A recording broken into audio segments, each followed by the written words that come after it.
Chapter 93. Wait, what did you say? Change classes? Leo Gielli asked in surprise. Really? Is this something that a servant can do? Collins asked Wuming. The others also looked at Wuming in shock. In this regard, Wuming smiled. Of course, my own strength is still limited, but if I rely on this, then... Wuming said, then pointed to the great Holy Grail behind him. You mean, rely on the great Holy Grail to make a wish?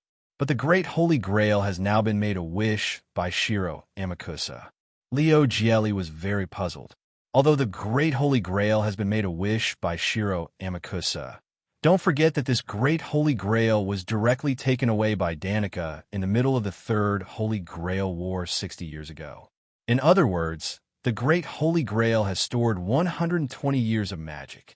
Even if Shiro Amakusa has made a wish, there's still some magic left in the great Holy Grail.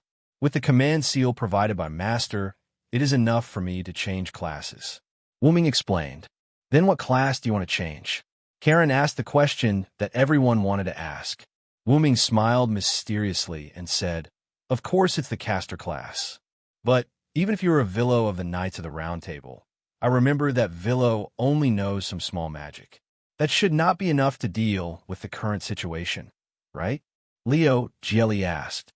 You can rest assured that my body is the original dragon. How can I only have one identity?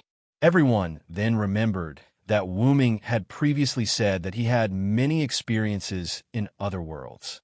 Since Wuming could go to other worlds, there was no guarantee that Wuming had other identities in this world. Afterward, Lion Gielli sighed. I understand.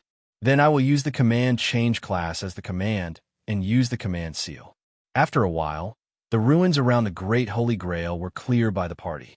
Then, Wuming took out all kinds of ores, gems, and other tools that could be used to construct magic circles in Dragonist.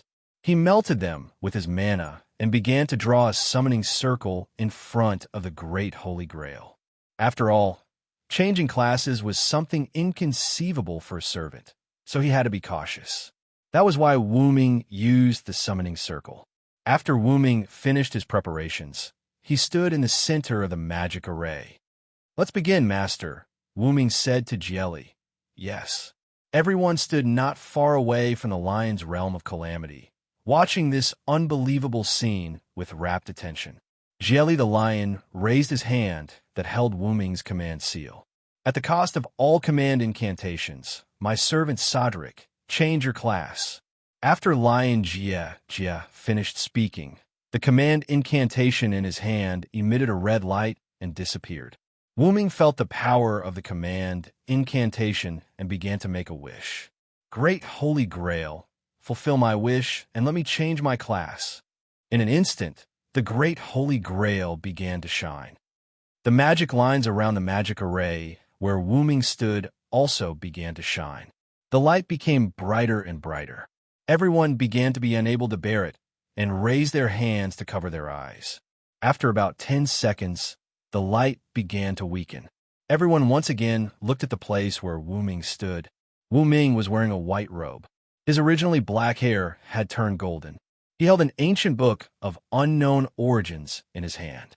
He looked holy, and his surroundings were filled with a holy aura. What happened? Is the contract broken? Everyone heard Gielli the lion's words and then looked at him. The command incantation that Lion Jia used on Jia's hand disappeared without a trace. According to the records of the Holy Grail War, a command incantation would leave a trace after it was used. Even if the contract was broken or the Holy Grail War ended, the command incantation would not disappear. Only the traces of the command incantation would disappear. But now, the Holy Grail War was not over yet, and the traces of the command incantation disappeared. Moreover, Gielli also clearly stated that the contract was broken. Don't worry. A particularly gentle voice came. Collins and Gielli were a little absent-minded, but then the two of them quickly woke up. Several other servants were also slightly absent-minded, but it did not affect them much. And because Sieg had Siegfried's heart, his resistance was comparable to that of a servant. Only Jean d'Arc could resist the strange holiness emitted by Wuming. What's going on, Sodric? Or are you no longer Sodric? Jean asked Wu Ming, somewhat at a loss. Everyone looked at Wu Ming with some vigilance. Wu Ming only smiled faintly at this, causing people to become absent-minded again. I'm sorry. After all, this is the first time I've adapted to this class. I'm still a little uncomfortable with my own power. After Wu Ming finished speaking, everyone felt that the sacred aura on Wu Ming's body was covered up. Phew, that was really scary. I felt like I was worshipping Sodric just now. Collins wiped the cold sweat from the lingering fear. That's true. If Sodric spreads this sacred aura to the maximum extent, some people with low spiritual power will become his believers. I'm afraid some berserkers will also be affected. As a person who firmly believed in the Lord, it was easy for Jean to see the essence of this power. That's really scary. Collins swallowed his saliva. At this moment, Collins was even more scared. Yes, after all, I didn't control my power. I'm sorry, Mr. Collins. Wu Ming said gently. About the breaking of the contract, it was my decision. After all, what I'm going to do later is a bit unbearable for Mr. Jelly. Therefore, I linked the contract to the Holy Grail. What? Doesn't that mean that you have infinite magic power now? Astolfo cried out in surprise. Wu Ming smiled and replied, That's not the case. Although I'm linked to the Holy Grail, I can't use the Holy Grail's magical power. Now I just have an unconscious master who can provide more magical power. In short, just like me, the Holy Grail provides magical power directly, but magical power can't be abused at will. Jean explained. Oh, I see. Astolfo's left hand turned into a fist, and his right hand turned into a palm. By the way, everyone, I'm no longer Sodric. I know you're not Sodric, but I can't figure out what your identity is. I can't even see your real name with my master's ability. Jelly said while touching his chin. Everyone looked at Jean d'Arc, and Jean d'Arc nodded and began to use true name detection on Wu Ming. This is... Chapter 94. Is this true? Zod? No, I should call you Hyunryong Sama. Jean was surprised. In an instant, everyone fell into silence. Wait, Hyunryong, is that Hyunryong? Lion Jelly shouted. Hey, is it true? Is it really Hyunryong? Collins was also quite surprised. The servants were okay. After all, they were heroes. But Sieg was puzzled. What does Hyunryong refer to? After all, Sieg was an android who was born less than a year ago.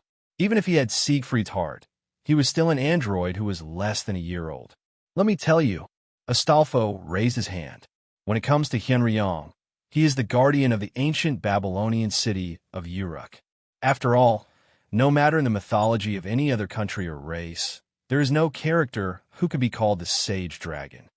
Legend has it that Hyunryong is the oldest D who can't stand the human race being ruled by the gods and secretly came down to help the human race become independent. Later, Lion Jelly went on to say, Hyunryong is the oldest D in Mesopotamia. His status as D could be compared with Tiamat, the Sumer mythical creator of Mesopotamia. But it is more said that Hyunryong is the son of Tiamat, the god of Sumer mythical pantheon. In addition to the 11 magical beasts born by Tiamat, he is also the elder brother of the 11 magical beasts. Collins added, but for some reason, the virtuous dragon did not belong to the side of the gods, nor did it belong to the side of the magical beasts. One day, it descended upon the city of Uruk and became the guardian god of mankind, Sharon said. Legend has it that Hyunryong is quite mysterious. He is neither a fixed name nor a fixed body. The reason why he is called Hyunryong is because in the oldest epic, the Epic of Gilgamesh, he came to Uruk in the form of a dragon and cultivated the oldest king, the hero king, Gilgamesh. As the symbol of the end of the gods, he has the title of sage. Back to Astolfo. Amazing. Does this mean that the French general Sodlek is a Sumerian god? Sieg exclaimed in shock. Everyone thought about it and realized that it was indeed as Sieg had said. The French general Sodlek was a Sumerian god. At this moment, Wu Ming seemed a little unnatural. How would I know that just because I taught the ancient king on a whim, the restraints turned me into such a fantasy legend? What Tiamat? What Lord God? Do you believe such nonsense? Even if there are historical records, do you believe it? Oh my God. But on the surface, Wu Ming still maintained a smile.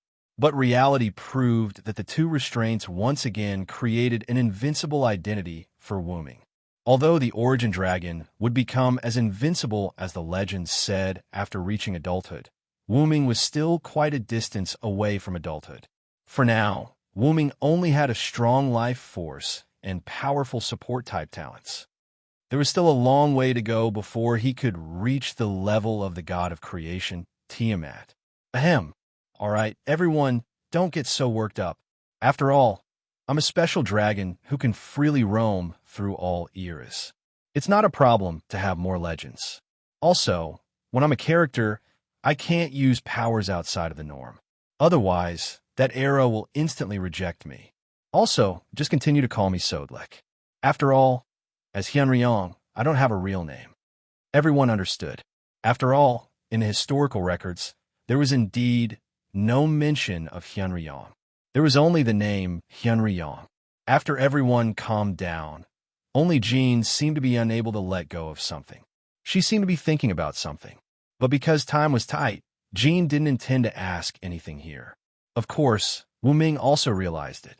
As someone who grew up and died with Joan of Arc, how could he not know what his childhood sweetheart was thinking? But just as Joan of Arc thought, there wasn't much time left.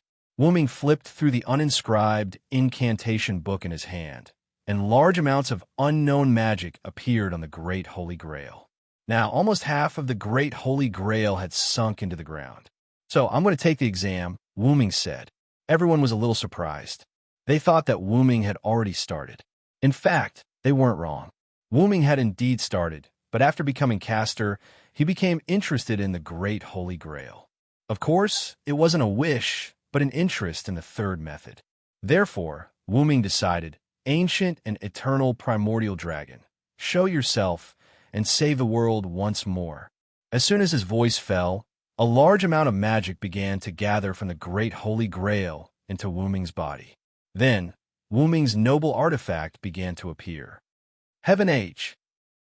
At this moment, everyone, including the entire Romania and even the powerful magicians all over the world, felt an extraordinary pressure. A huge silver-white dragon appeared out of thin air. It was mysterious and sacred, giving people a sense of worship.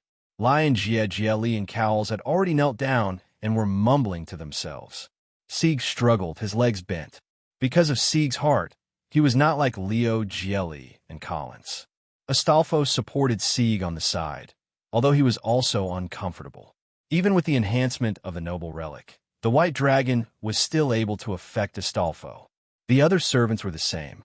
Those who had magic affinity were fine. Those who didn't have magic affinity were almost the same as Sieg. Tulifas and all the residents of Romania were like pilgrims, kneeling in the direction of the great white dragon. The great white dragon landed and looked at Wu Ming and the others. Then, without saying anything, he directly grabbed the great holy grail that had sunk into the ground with his hand. Like an uprooted tree, dust flew everywhere.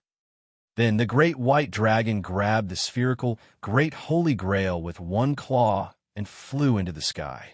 Maybe because it was the first time he used this noble artifact, Wu Ming triggered the punishment of this era. Just as the dragon's body gradually became transparent, as if it was about to disappear, a lightning bolt appeared out of thin air and struck the dragon. However, the great white dragon did not howl, but disappeared. At this time, the great white dragon that affected Romania and even the whole world left. The humans who were affected by the great white dragon's sacred breath were gradually recovering at this moment.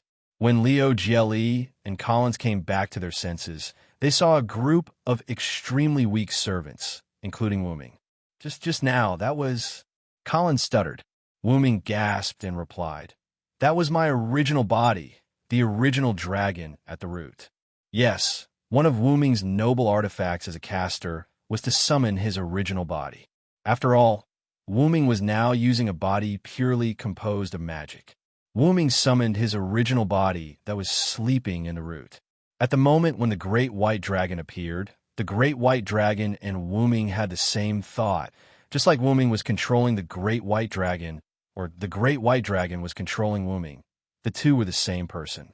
The original body that was summoned by Wu-Ming's noble artifact as a caster did not have the ability to travel through the world on its own, and it also became rejected by the world. Although it was hard to believe, it was the truth. But because the modern era was the era of the disappearance of high-level mysterious creatures, such as the Great White Dragon, the era would not allow such creatures to appear in the world. Therefore, when the Great White Dragon left, the punishment of the era came. The Great White Dragon seemed to be unaffected, but in fact, it was all fed back to Wu-Ming. At this moment, the magic in Wu-Ming's body was almost exhausted. That's right, the EX-level magic was almost exhausted now. Because Wu-Ming used magic to offset the damage of the punishment on himself, it had not completely offset the punishment brought by the era. It's terrible, Leo Gielli said. Yes, that involuntary kneeling from the heart, was terrible. Chapter 95. Indeed, after all, it's my first time using this noble phantasm. I subconsciously activated the sacred aura emitted by my body. I'm really sorry, everyone, Wu-Ming said with a face full of guilt. Wu-Ming's noble phantasm would open a channel in his body. This channel was big enough to accommodate his body, and small enough to accommodate even a scale. In other words, Wu-Ming could achieve the emergence of part of his body by not fully releasing this noble phantasm. Imagine that when the opponent released a big move, he could suddenly summon the invincible dragon scale in front of him, blocking the enemy's attack. He could also summon the sharp dragon claw in his hand and use it as a weapon. As for his other noble phantasms, except for the inscription book, the other noble phantasms were obtained through sublimation. Wu-Ming couldn't help but think of the two major restraints. There was no doubt that many noble phantasms of his caster class were their masterpieces, including his caster class template. I didn't expect that, Villo. You're so strong. If you weren't forced to leave, Father might not have to work so hard. Even if Mordred was weak because of the White Dragon, she was still full of energy when she spoke. However, this unintentional sentence made Wu-Ming silent. Perhaps she realized that she had said something wrong, so Mordred quickly changed the topic. By the way, where did your body go with the Great Holy Grail? Wu-Ming breathed a sigh of relief, then said with a smile, Of course, it's the origin. Everyone had an expression of sure enough. My body has been sleeping in the origin. I just woke it up for a moment and summoned it to the present world, and I have to prepare to bear the punishment given by the era. This time I almost died. Wu-Ming said, and coughed a few times. Jean walked behind Wu-Ming and shook Wu-Ming's back. Are you okay? Jean looked at Wu-Ming tenderly. No matter who Wu-Ming was, he had always been Jean's childhood sweetheart, the one who was willing to be burned to death. It's nothing serious. Don't worry. Wu-Ming held Joan of Arc's hand and said tenderly, I have a question. Since the Great Holy Grail is no longer in this world, why haven't we disappeared yet? Astolfo raised his hand and asked the others. That's right. The Holy Grail has already disappeared, but our contract still exists, and it shows no signs of disappearing. Sharon analyzed. What's going on? Everyone was puzzled. Let me explain. Wu-Ming stood up and looked at the servants and masters. Because when I was moving the Great Holy Grail, I deliberately delayed your contract for a period of time. This way, you can stay in the modern world and experience life. If you don't use a relic, you can survive for about 3 months. What? I thought it would always be there. Astolfo was a little dejected. It's okay, Ryder. Even if it's only for 3 months, I'll still accompany you. Let's travel around the world together. I want to see this world and connect with the humans of this world, Sieg said from the side. Yes. Master, looking at the rejuvenated Astolfo, the other servants couldn't help but laugh, and then they thought about how to spend the rest of their time. That's it for the time being. As long as you don't do anything that violates the rules of the servants and be ordinary people, I believe our Saintess won't say anything. Right, Saintess, Wu-Ming said softly to Joan of Arc. Cough. Since everyone helped me solve this crisis, I, as the ruler, allow everyone to move freely until we return to the Valhalla, but you can't use your power to avoid unnecessary trouble. Joan of Arc looked deeply at Wooming, and then said, "Especially you, Soderlek. You'll be personally supervised by me. That's it." In this regard, Wooming smiled awkwardly, followed by the others. "If you don't mind, the Marinia family can provide you with food, clothing, housing, and transportation for the time being." Collins said the biggest problem at present. "Then we won't be polite, and with us, we should be able to fight for a big advantage when dealing with the Clock Tower and the Magic Association," Wooming said with a smile. Looking at Wooming's smiling face, Collins smiled awkwardly. He did have such an idea, but he wanted to express his gratitude for this time. After all, in the case of Danik's death, Wooming had the power to destroy the Marinia family, but Wooming didn't do so. Although this was the intention of using the Marinia family, when Collins' sister File was facing Jack the Ripper, Wooming appeared to save File. Based on this alone, Collins, who was already the acting patriarch, was grateful. Wooming also knew that Collins was grateful, and dealing with the Clock Tower was just a matter of convenience. After all, Wooming was not a bad person, and Wooming felt that the current Marinia family was very good, so he would definitely help if he could. "Don't worry about that for now. Let's go drink, Villo," Mordred shouted excitedly. Wooming looked at Jean subconsciously. "Drinking is bad for the body. Please drink less. I won't follow you. I'll wait for you at the Marinia family. Remember to come back early in the evening," Jean said naturally. However, Mordred complained, "What? Ruler, you're like a housekeeper. Drinking is a rare entertainment for us knights of the Round Table."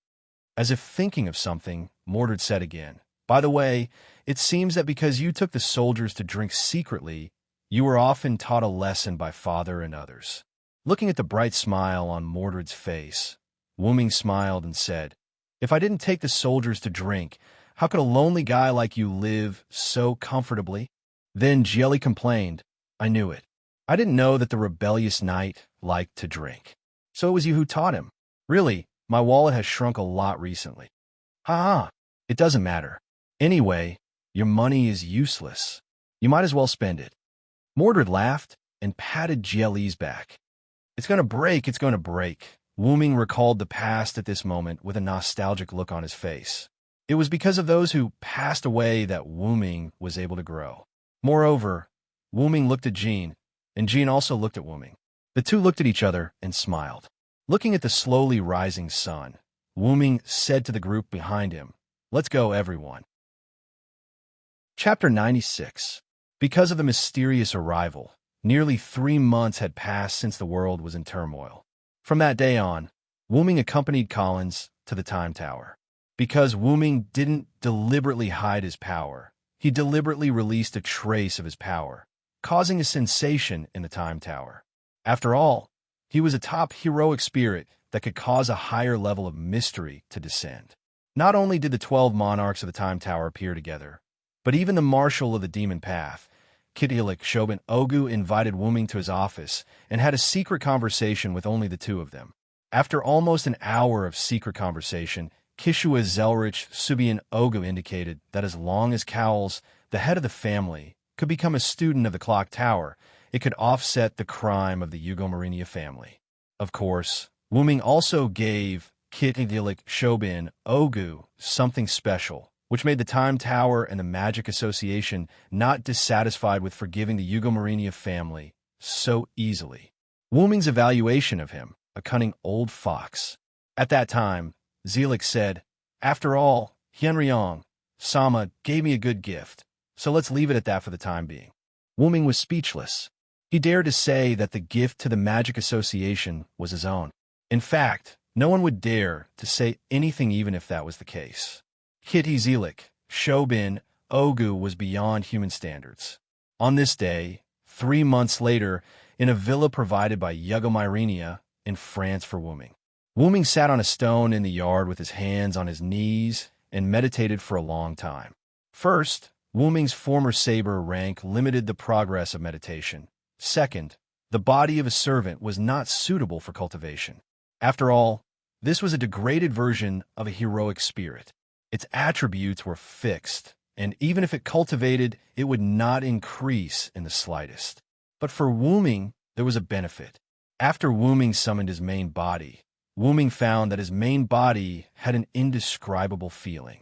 Wu Ming felt that because the limiter temporarily disappeared when he summoned the main body, all the training that Wu Ming got from the servant body returned to the main body. Although there would not be an actual increase in strength, there was a familiar feeling. Even if he trained again, it would only take a short period of time for him to integrate everything that Wu Ming had experienced, trained, and obtained in the servant's body, including the relic. The existence of the relic was the most powerful thing that Wu Ming had obtained. Wu Ming's noble phantoms were different from Wu Ming's noble phantoms when he was a servant. There was no level restriction. In other words, Wu Ming's noble phantoms were a special item called noble phantoms. It was much more powerful than the servant's noble phantoms. Because of this, Wu Ming would pick up the daily meditation that he abandoned when he was using the servant's body. Well, actually, Wu Ming's injuries hadn't healed yet. He was also recuperating. After a while, Wu Ming took a deep breath, and a turbid gas was expelled from Wu Ming's body. Wu Ming opened his eyes and frowned as he looked at the gas that was about to dissipate. Wu Ming used magic to draw a symbol in the air. In an instant, flames ignited out of thin air and burned the turbid gas. After all, it was a magical gas that had been eroded by the power of the era. It was not good to leave it in the real world. Therefore, every time Wu Ming expelled such a gas, he would use the Lune magic to burn it out. I didn't expect the power of the era to be so terrifying. I can't imagine what kind of terrifying attack I would have suffered if I didn't adapt to time and space. Wu Ming couldn't help but think of everything he had done in the time and space tunnel before. But in retrospect, if Wu Ming didn't have the power of time and space, he wouldn't have entered the time and space tunnel. Wu Ming shook his head and stood up from the stone. He looked at the house that he had lived in for nearly 3 months. I'm really reluctant to part with it. What's there to be reluctant to part with? A girl came in from a gate. She had almost the same appearance as Jeanne d'Arc, but Wu Ming found that this was not Jeanne d'Arc, it's nothing. Did school end so early today? Letitia. Yes, this girl who looked almost the same as Jeanne d'Arc was the French girl, Letitia, who was possessed by Jeanne d'Arc. After the end of the Holy Grail War, in order to facilitate the girl possessed by Jeanne d'Arc, Cowles specially gave a private villa in France of Hugo Marinia to Wu Ming and Jeanne d'Arc. It provided for the two of them to live in these 3 months. Letitia, on the other hand, would take leave from school every day and return to this villa. In this way, Jeanne d'Arc stayed in Letitia's body during the day, enjoying the fun of being a student, and returned to the villa at night to live with Wu Ming. Of course, they slept in separate rooms. After all, the two were still friends and not lovers. Wu Ming, on the other hand, had a very comfortable recovery for 3 months. He quietly lived the life of an ordinary person and recovered from the damage caused by the era. Because Letitia usually didn't come back at this time, but after this time, Wu Ming asked Letitia, who came back early after finishing his daily meditation. The Holy Virgin wanted to come back to spend these last days with you, so I came back early to give you more time to get together. Letitia smiled sweetly and explained to Wu Ming. Speaking of which, time really flies. 3 months have passed in the blink of an eye. Wu Ming sighed. Then, with a flash of light, Letitia turned to Jeanne d'Arc. Speaking of which, even I, the ruler of the Holy Grail War, find it a bit unbelievable. The great Holy Grail has disappeared. Does this mean that the Holy Grail War is over? Jeanne d'Arc and Wu Ming walked into the villa together. Jeanne d'Arc said. Wu Ming just smiled at Jeanne d'Arc's naive words. You also know that the Great Holy Grail is nothing more than a shortcut created by human magicians to reach the source of power. Even if it's gone, it can still be recreated. Besides, there are still great holy grails in other parallel worlds. Heroic spirits are mystical life forms that can transcend time and space.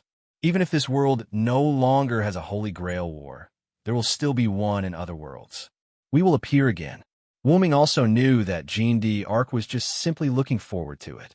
After all, Jean d'Arc also understood a lot of things after becoming a heroic spirit. Wu-ming continued, "To put it bluntly, as long as there are creatures like humans, things like desire will not disappear. Really, Wu-ming, you are still so rough, not gentle at all." Jean d'Arc complained to Wu-ming. Then, Jean d'Arc ran in front of Wu-ming, turned her head and looked at Wu-ming with a smile.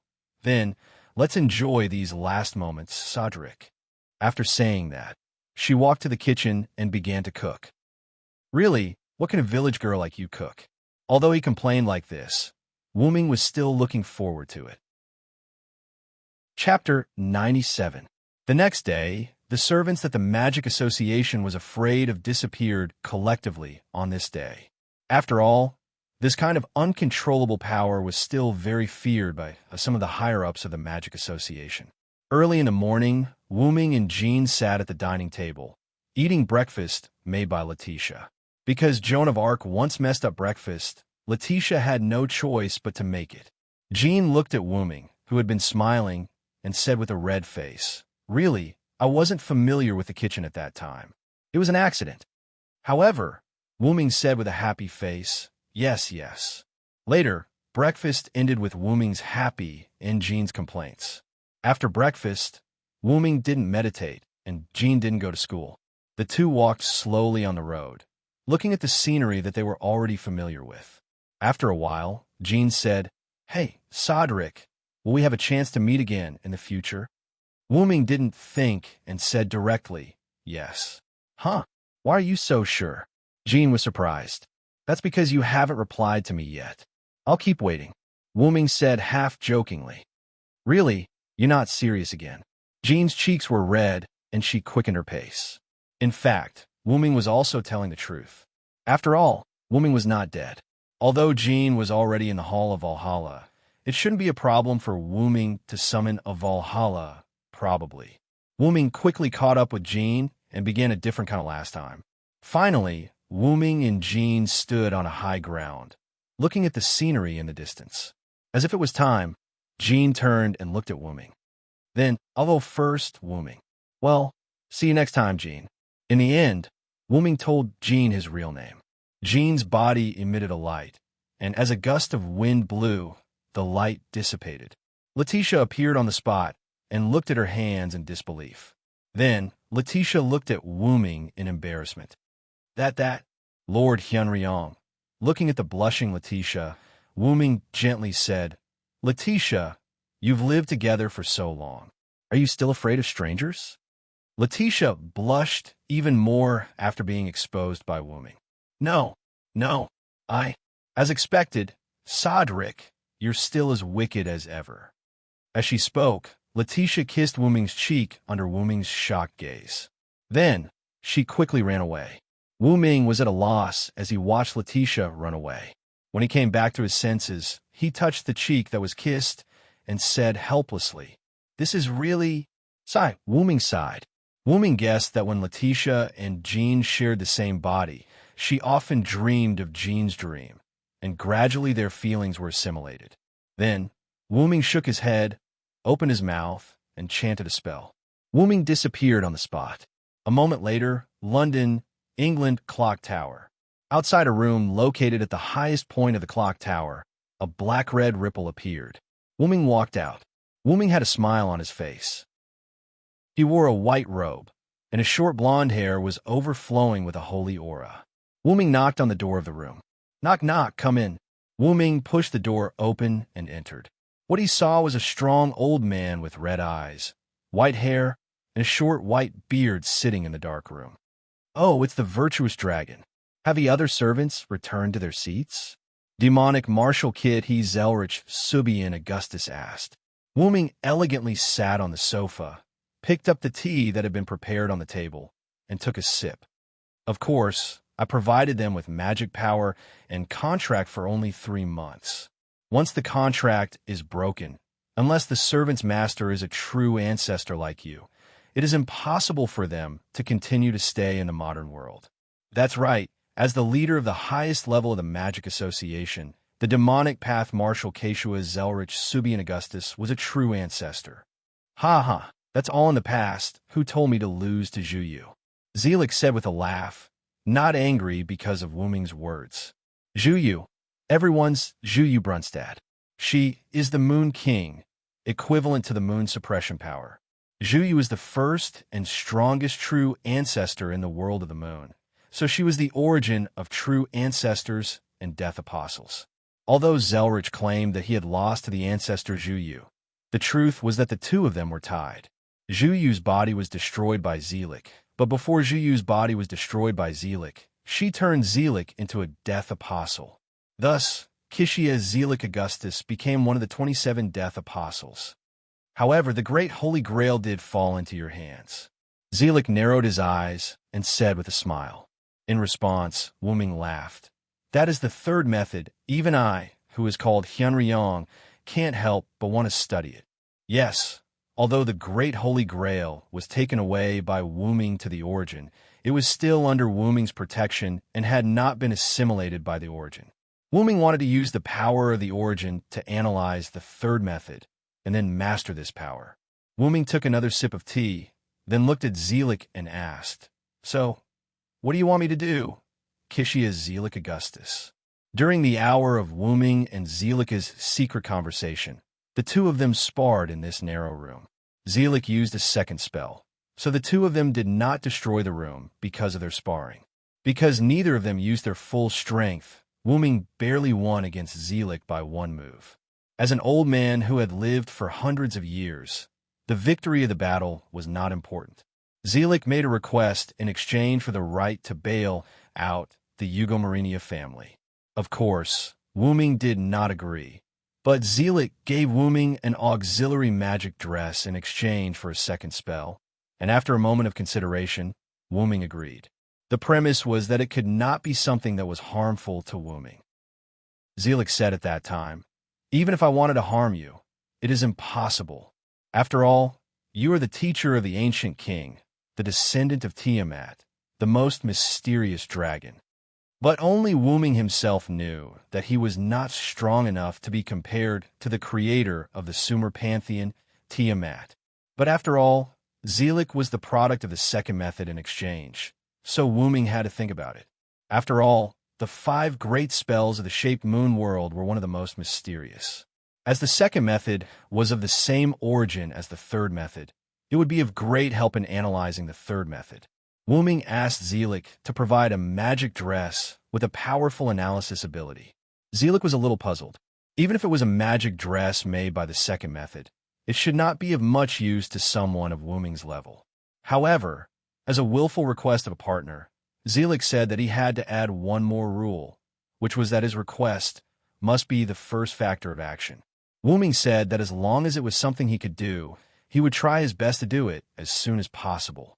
In this way, the two of them sat politely, drinking tea and chatting happily 3 months later. I want to invite you to a parallel world. Chapter 98. Parallel World. Wu Ming put down the teacup in his hand and looked at Zelik with an expressionless face. Yes, because a certain mysterious person in front of me has caused an even higher level of mystery to descend, my perception of other parallel worlds has become more sensitive. It's like a sixth sense that a world-destroying disaster will descend, and it's a disaster that will affect almost all parallel worlds. Zelik continued in a low voice. Unfortunately, I don't have the ability to stop the disaster from happening, and I can't even lock onto its source. But now, I know of your existence. Wu Ming sneered at this. As the second Archmage, even Zhuyu is dealt with by you. How can you not have a way to deal with this disaster that affects other parallel worlds? Wu Ming did not doubt Zelik's judgment that was similar to a sixth sense. For someone of his level, and a full-time second Archmage in a parallel world, Zelik's premonition could be said to be incomparably accurate. Zelik was not angered by Wu Ming's sarcasm. He smiled and said, Because I already know that I can't deal with this disaster by myself. Wu Ming thought for a moment and asked, Is it because you went to other parallel worlds to try to deal with this disaster, but you found that you couldn't do anything to solve it, Zelik? Zelik nodded and said, That's right.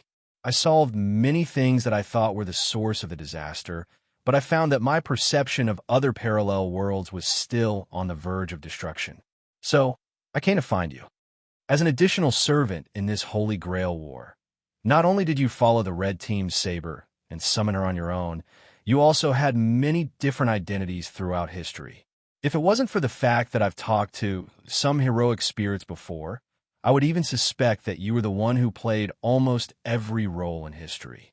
Of course, Wuming also knew that Zelik was joking at the end, so he did not say anything about it. Most importantly, you seem to have said that you didn't die. Wuming poured himself another cup of tea, then asked, "So, you think I can solve this crisis?" Zelik shook his head, then said, "Of course not. Although I still don't know who solved this crisis, I can feel that that person has an unusual relationship with the heroic spirits." Zelik stood up and walked to a storage cabinet. "As for you, you're an extremely special heroic spirit. I'm sure you'll definitely have a connection with that person. Therefore, I'd like to invite you to a parallel world to find that person who can resolve the disasters. At the same time, you can resolve the disasters that often occur in parallel worlds. After all, the fewer disasters in other parallel worlds have, the later the disaster that will affect other parallel worlds." Zelik took out a box and threw it to Wuming. Wuming almost guessed what it was and immediately opened it. Then, Zelik on the side said, "This is the magic dress you asked for. I specially made it in the shape of a crown. This should be very suitable for your caster profession." Wuming looked at the golden, luxurious crown. It's called a crown, but it's more like a ring. However, Wuming doesn't care much about what this magic dress looks like, as long as it can be used. By the way, because I'm afraid that you don't like its appearance, I deliberately set it as a magic dress that can automatically adjust its appearance. It is now in an inactive state. Moreover, I also set up an artificial elf for this magic dress. Of course, it is also in an inactive state. She will wake up at the moment you activate it and recognize you as the first master. Wuming was very surprised. He didn't expect Zelik to be so concerned about this magic dress. In fact, even without these factors, Wuming has a way to master this magic dress. It seems that you are very concerned about this matter, Zelik. Of course, Wuming and Zelik both knew that Wuming was talking about the disaster. Through the perfect production of the magic dress requested by Wuming, Wuming owed him a favor and had to pay attention to this matter.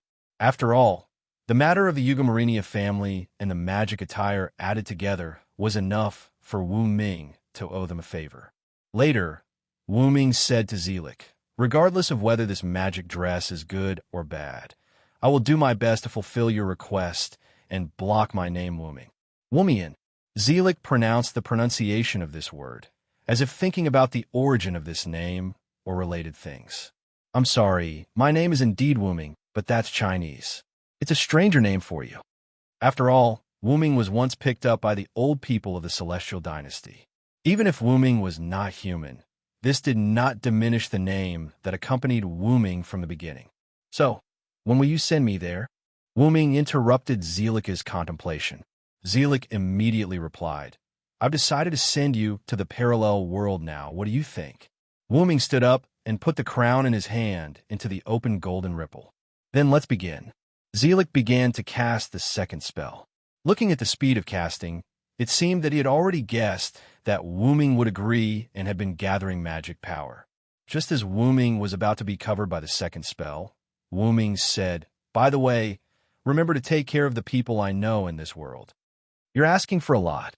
Zelik, who was concentrating on casting the second spell, spoke up after a moment of silence.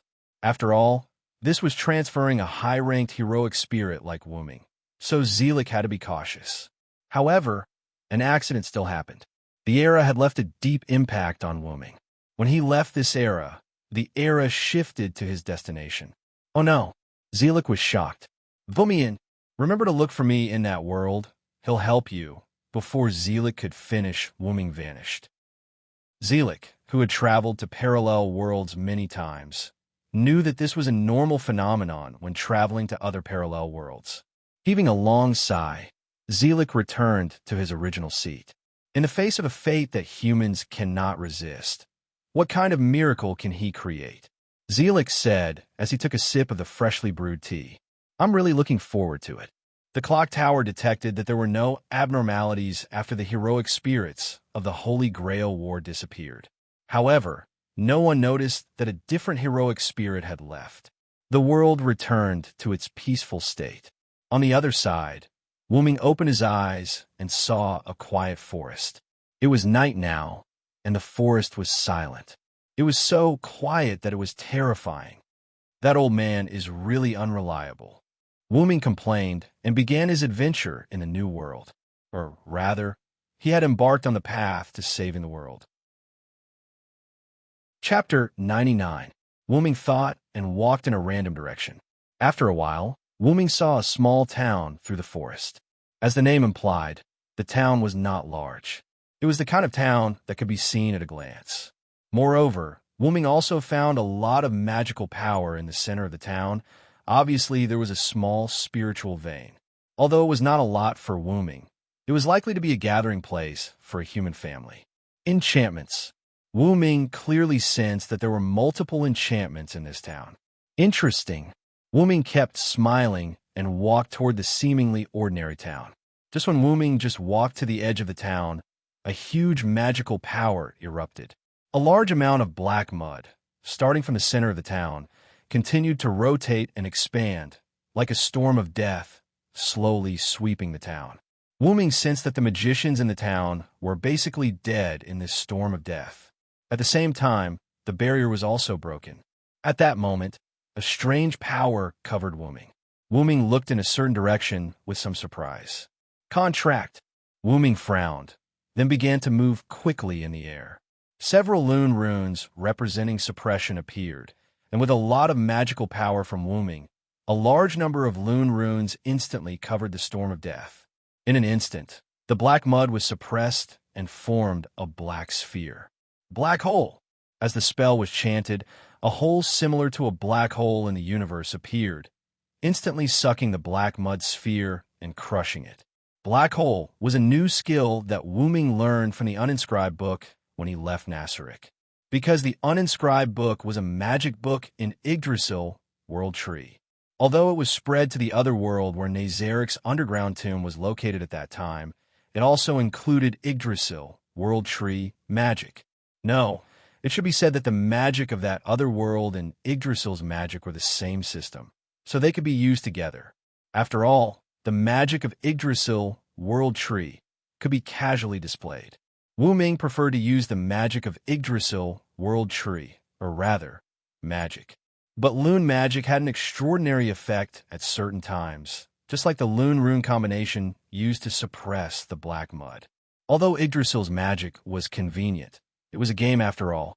Although there was the concept of seal, there was relatively little about this kind of magic. Moreover, this kind of seal represented invincibility and couldn't be attacked in the game. Wuming's purpose was to destroy the black mud. Naturally, it was impossible to use Yggdrasil's seal skill. That was also the drawback of Yggdrasil's transformation into reality. Seeing that the people who fled in panic had settled down, Wuming used rune magic to cast a diversion magic that could make pedestrians ignore his line of sight. Then, when the police set up obstacles to block him, he walked into the inverted semicircular hole destroyed by the black mud. Because Wuming was just contracted by someone. Moreover, Wuming felt the essence of the mysterious power, which was the wish-granting machine in the hand of his main body, the Holy Grail. After passing through a forest, Wuming saw a broken cabin on the edge of the big hole. There was also a little girl of 5 or 6 years old in the cabin. Wuming frowned a little. First, because his master was such a young child. Although he didn't know why he was contracted, it was too cruel to let such a young child participate in the Holy Grail War. Second, because Wuming saw that the little girl didn't have a smile on her face. No, it should be expressionless, like a puppet. I hope she's not a sacrifice of some magician family, Wuming thought to himself. At that moment, half of the cabin had been destroyed. Even if Wuming's clairvoyant skill was useless, Wuming knew that the cabin could collapse in an instant. At that moment, a little boy who looked to be about 11 or 12 years old ran over from the forest, But the little boy's mind seemed to be still immersed in the big hole in front of him that had a large piece dug out. Perhaps it was because of Wooming, the guy in strange clothes. The little boy quickly looked at Wooming. Katja, however, at that moment, the cabin seemed to have reached its limit. With a Katja, it began to collapse. The little boy also saw the little girl in the cabin, but because he was focused on Wooming just now, the little boy didn't react in time. At that moment, the cabin had begun to collapse. Danger! The little boy yelled and ran to the cabin. But the little boy's speed was still too slow, and there was no time for him to run over. High-order transmission. At that moment, with a spell, Wooming instantly appeared beside the little girl. The little girl seemed to have just reacted. She tilted her head and unconsciously opened her mouth as she stared blankly at Wooming. Wooming instantly picked up the little girl, chanted the spell again, and appeared in the same place. At that moment, the cabin completely collapsed, and the little boy who was running to the cabin also stopped. "Is this magic?" the little boy said with some surprise. Wooming glanced at the little boy with a smile, then smiled at the little girl in his arms and said, "Are you okay, master?" The little girl looked at Wooming with some doubts. She didn't seem to understand the word master. Then she shook her head and said, "Other than my mother, this is the first time someone hugged me." Wooming smiled. Even if the little girl was a victim of the magician family, she was a pure child who was not contaminated by the magician. "So how about this hug?" Wooming asked the little girl with a gentle smile. The little girl grabbed Wooming's clothes, rubbed it, and said after a while, "It's very warm." Wooming's smile was even brighter, touched the little girl's head, and said, "So, how about sleeping for a while?" Wooming began to release his sacred aura. The little girl looked at Wooming, nodded her head, lay in Wooming's arms, and began to sleep. From the perspective of the little boy next to him, the big brother in front of him was exuding a faint golden halo, and the little boy was also affected by this halo. At this moment, he felt sleepy. Wooming's caster-level skill, Sacred Aura, was not simply the ability to bewitch people. He also had this similar effect to warm the atmosphere, make people sleepy, act as a heat source, dispel evil, repair, and other similar effects. At this moment, Wooming was using the warm effect to make people sleepy, and the golden halo was because Wooming didn't deliberately hide it. After all, the little boy in front of him knew magic, and he also saw a series of miraculous actions, so there was no need to hide it all. For the sake of the little boy who knew how to help others, Wooming had a good impression of him. At this moment, an uncle who was about 30 years old rushed to the little boy at an unimaginable speed, grabbed him, and then began to retreat at a speed that ordinary people couldn't reach. However, that was a speed that ordinary people couldn't reach. It was simply a joke for a servant, a heroic spirit's clone. In prison, Wooming used a very common restriction magic in Yggdrasil. He easily froze the uncle's body. Then, "Can you explain me what's going on?" This is Mr. Magician. Chapter 100. The man in his 30s in front of Wooming swallowed his saliva and broke out in cold sweat. He understood what the creature in front of him was, and he also understood how destructive and unpredictable the creature in front of him was. Not to mention whether his origin bomb could affect it, but if it didn't, it would be troublesome. His own life was not important. What was important was the child in his hand, his adopted son. If something happened to him, he would not forgive himself. "So, sir, can you tell me where you are going with this child? I won't allow anyone to kidnap a child in front of me." Wooming said gently. Wait, Kiritsugu is not a bad person." The little boy who was grabbed by Chiesi, who was already immobilized, said weakly. No matter what, the little boy also knew the existence of magic. For the situation that happened at this moment, the little boy was not very worried. After hearing the little boy's words, Wooming instantly understood. The man who was immobilized by him should be with the little boy. The man should know the identity of Wooming, or the creature called servant. "I see. Then how many Holy Grail wars is it now?" Wooming said gently. "The 4th Holy Grail war, but it's over."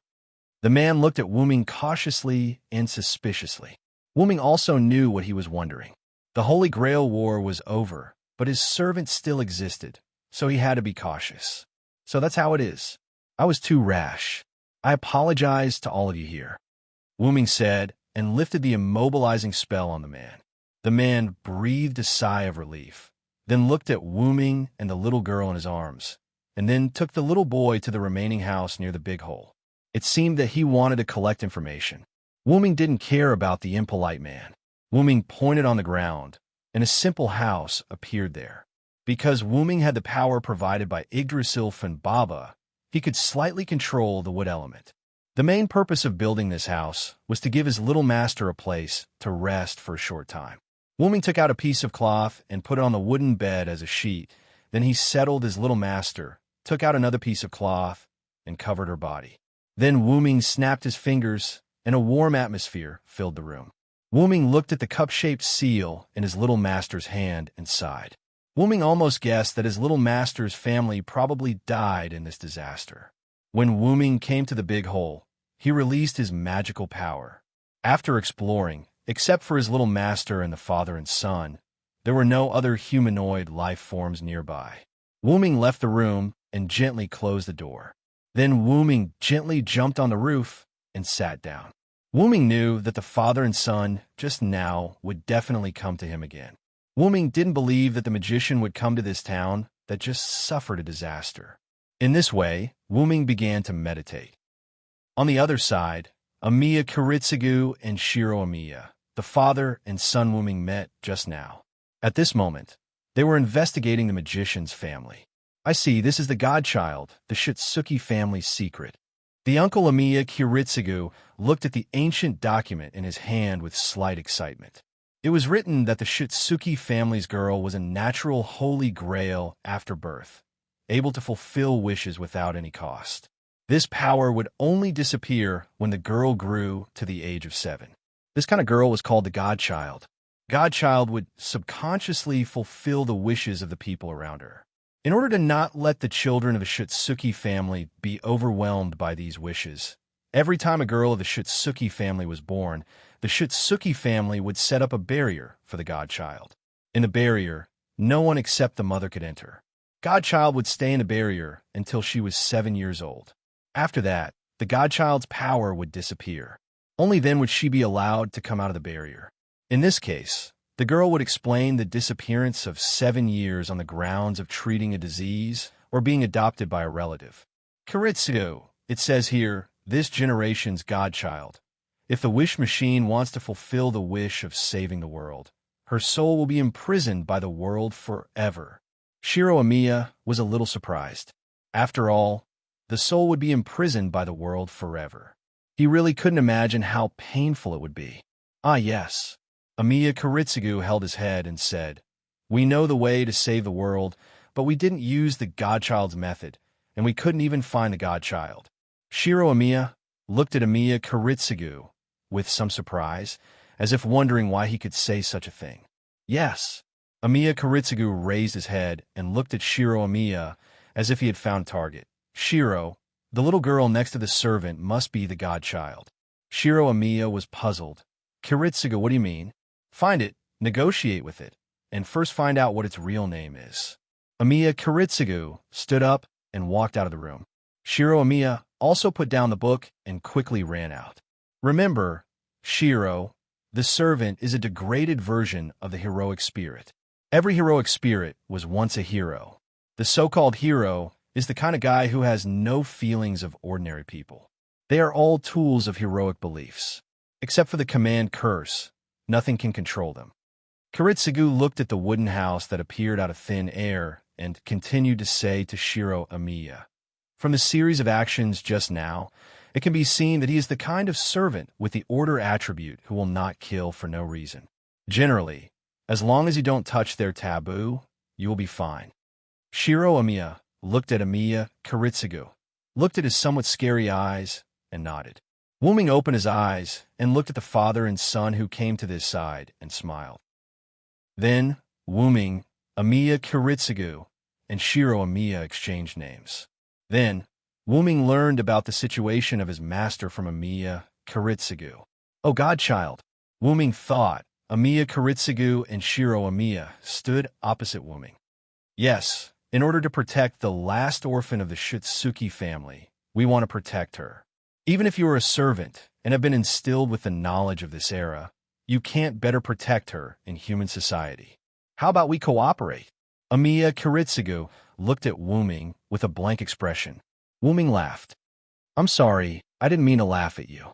For magicians, my master is a rare, universal wishing machine. I really can't think of anyone who wants to protect her. Then, Wuming looked at Amiya Kiritsugu, who was still calm, and Shiro Amiya, who was looking at Amiya Kiritsugu with a worried face, and said, Well, then I accept your protection. I hope you don't let me lose hope, Amiya Kiritsu-san. Wuming stretched out his hand and expressed a happy cooperation. Ah, happy working with you, Wuming. Chapter 101. Later, Wuming hugged the sleeping Shitsuki Meiyu and followed Amiya Kiritsugu and Shiro Amiya to Amiya Kiritsugu's residence in the city's Winterwood. Late at night, a car stopped in front of a house. Wuming hugged the sleeping Meiyu and got out of the car. After Amiya Kiritsugu and Shiro Amiya got out of the car, Amiya Kiritsugu carried the few remaining books found in the Shitsuki family and told Shiro Amiya, Shiro, go and prepare a room for Mr. Wuming and Shitsuki Meiyu. Shitsuki Meiyu was the name written on the record found by Amiya Kiritsugu in the collapsed cabin. There was no doubt that was the name of the little girl in Wuming's arms. I don't need it. Wuming stopped Shiro Amiya, who was about to prepare a room, and continued, Help me prepare a room for my little master. I don't need it. Shiro Amiya looked at Amiya Kiritsugu and then nodded, I understand. Then, I will go in first, Mr. Amiya. After that, regardless of Amiya Kiritsugu's opinion, he walked in with Meiyu in his arms. Amiya Kiritsugu didn't care about Wuming's behavior. In his opinion, servants were tools. He didn't need to be good to them. He just needed not to provoke them. Because the Amiya family had a lot of bedrooms and the house was relatively empty, Shiro Amiya could move in after a simple cleaning. Wuming followed Shiro Amiya to a room. There was nothing on the clean tatami, except for the quilt. Because I didn't know that someone was going to move in, there is no other furniture except for the quilt. Wuming looked at Shiro Amiya in front of him, who looked very restrained, and said with a smile, Thank you, and it's okay. You could go do your work. Wuming went into the room and closed the door. Wei Gongshu stared blankly at the closed door. Servants aren't as bad as Cut made them out to be. Wei Gongshu mumbled to himself as he left. Wuming waved his hand, and the room was suddenly filled with a sacred feeling.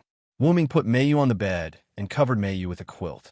After casting a warm lune rune for Meiyu, Wuming's spirit form disappeared. On the roof, Wuming appeared and sat on the beam. He looked at Amiya Kiritsugu, who was moving books, and Shiro Amiya, who was helping Amiya Kiritsugu. Wuming turned his gaze and looked at the bright moonlight in the sky. He began to organize the information he got. First, the contract between Wuming and Meiyu was not initiated by Meiyu. But after the enchantment was destroyed, the people's desire to be saved was conveyed to Meiyu. It happened that Wuming, a servant, was nearby, so Meiyu passively signed a contract with Wuming. In fact, even if there was no contract, Wuming would have erased the Black Storm Mud. Not only because Wuming promised Jemwang Zelik that he would do his best to save the world, but also because of Wuming's own will. As a former human, Wuming didn't want to see a disaster happen. If possible, Wuming would still help humans. And Wuming didn't play any word games. Whether it was to protect the world, or save the world, Wuming would do it. Second, the Fourth Holy Grail War in this world ended not long ago. According to Amiya Kiritsugu, the Fourth Holy Grail War had ended almost 5 years ago. Amiya Kiritsugu was not a participant in the Fourth Holy Grail War, but Amiya Kiritsugu was a good friend of one of the masters. According to Amiya Kiritsugu, 2 of the 3 masters who held the Holy Grail War had died, including his good friend. At the end of the Fourth Holy Grail War, the Winterwood, which was located at the place where the Holy Grail War was held, suffered a large-scale destruction. Shiro Amiya was Amiya Kiritsugu's adopted son in that war. Moreover, this world had been prophesied that humans would eventually be destroyed. Destruction Will it be because of this world? Is my little master the human who has many connections with the heroic spirits? Wuming thought. After thinking for a moment, Wuming shook his head, and his spirit form disappeared. Just like that, Wuming's first night in this world passed. The next morning, before dawn, the people of Winterwood City were still asleep. Wuming appeared in the courtyard in his spirit form and stretched. Sure enough, the body that is used to sleep is not adapted to the body in spirit form. That's right, Wuming was not dead after all. He was a different kind of heroic spirit. In addition, Wuming had lived a normal human life in France. In other words, every night, Wuming would go to bed and sleep. Although Wuming could not sleep as a servant, it was a bit difficult for a servant who was used to sleeping. Therefore, Wuming directly removed his spirit form. Let's go and prepare Master's toiletries first.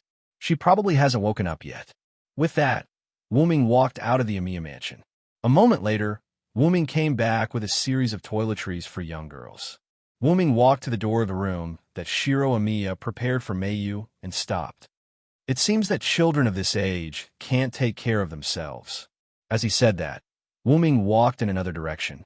A moment later, Wuming came back with a basin of hot water and a wet towel. Knock, knock. Wuming knocked on the door, then pushed the door open and walked in. In this room, full of sacred atmosphere, Mayu sat on the bed, the lower half of her body covered with a quilt. Because Mayu fell asleep after meeting Wuming, Mayu's clothes were still the same as before. It was a gorgeous dress similar to a witch's costume, and Mayu had a flower-shaped hair ornament on her head. Masked, looking at that expressionless face and cold red eyes, Wuming felt a tinge of heartache. Mayu, why are you awake so early? With that, Wuming walked slowly to Mayu's side, squatted down, put the things in his hands aside, and looked at Mayu. Children shouldn't wake up so early. You need to sleep well. Wuming patted Mayu's head. Mayu's face showed a hint of confusion, as if she was wondering why he patted her head. I couldn't sleep, so I woke up, Mayu said after a while. Wuming smiled sweetly at Mayu. Is that so? Then let's wash up. Then, with Wuming's help, Mayu successfully finished washing up. Then, Wuming brought Mayu to the edge outside. Mayu, sit here for a while. I'll prepare food for you. Mayu looked at the edge made of wooden planks, then looked at Wuming and nodded. Mayu hugged a cloth ball and sat down steadily. Wuming then started to go to the Amiya family's kitchen. But at this moment, Wuming stopped and looked back at Mayu. Wuming found that Mayu was just sitting there in a daze. Wuming frowned, and then a loon rune appeared in the air, and a few cute little fairies appeared beside Wuming. This was a loon magic to summon a familiar. Then, the little fairies flew to Mayu's side. Mayu looked at the little fairies in surprise, then looked at Wuming. In response, Wuming only smiled. Then, he left the room and went to the kitchen. Seeing Wuming's back disappear around the corner, Mayu turned her gaze and looked curiously at the cute little fairies, and the corner of her mouth curved up slightly.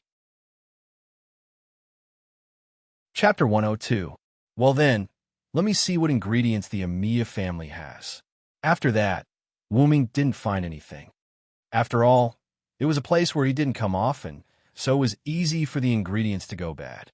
After that, Wuming didn't say anything and directly used the space door and walked in. After a while, Wuming came out with a series of ingredients. As for how to pay, Wuming said that he had some gold coins in his dragoness that weren't very useful. Just as Wuming was preparing food in the kitchen, Shiro Amiya walked in with a yawn. Hey, Mr. Wuming. Shiro seemed to be a loss at the moment. He really didn't expect that the legendary heroic spirit would actually cook in person. Are you scared by me, Shiro Amiya? Wuming didn't turn his head and said in a gentle tone, No, I didn't expect Mr. Wuming to cook in person. Shiro Amiya said with some embarrassment.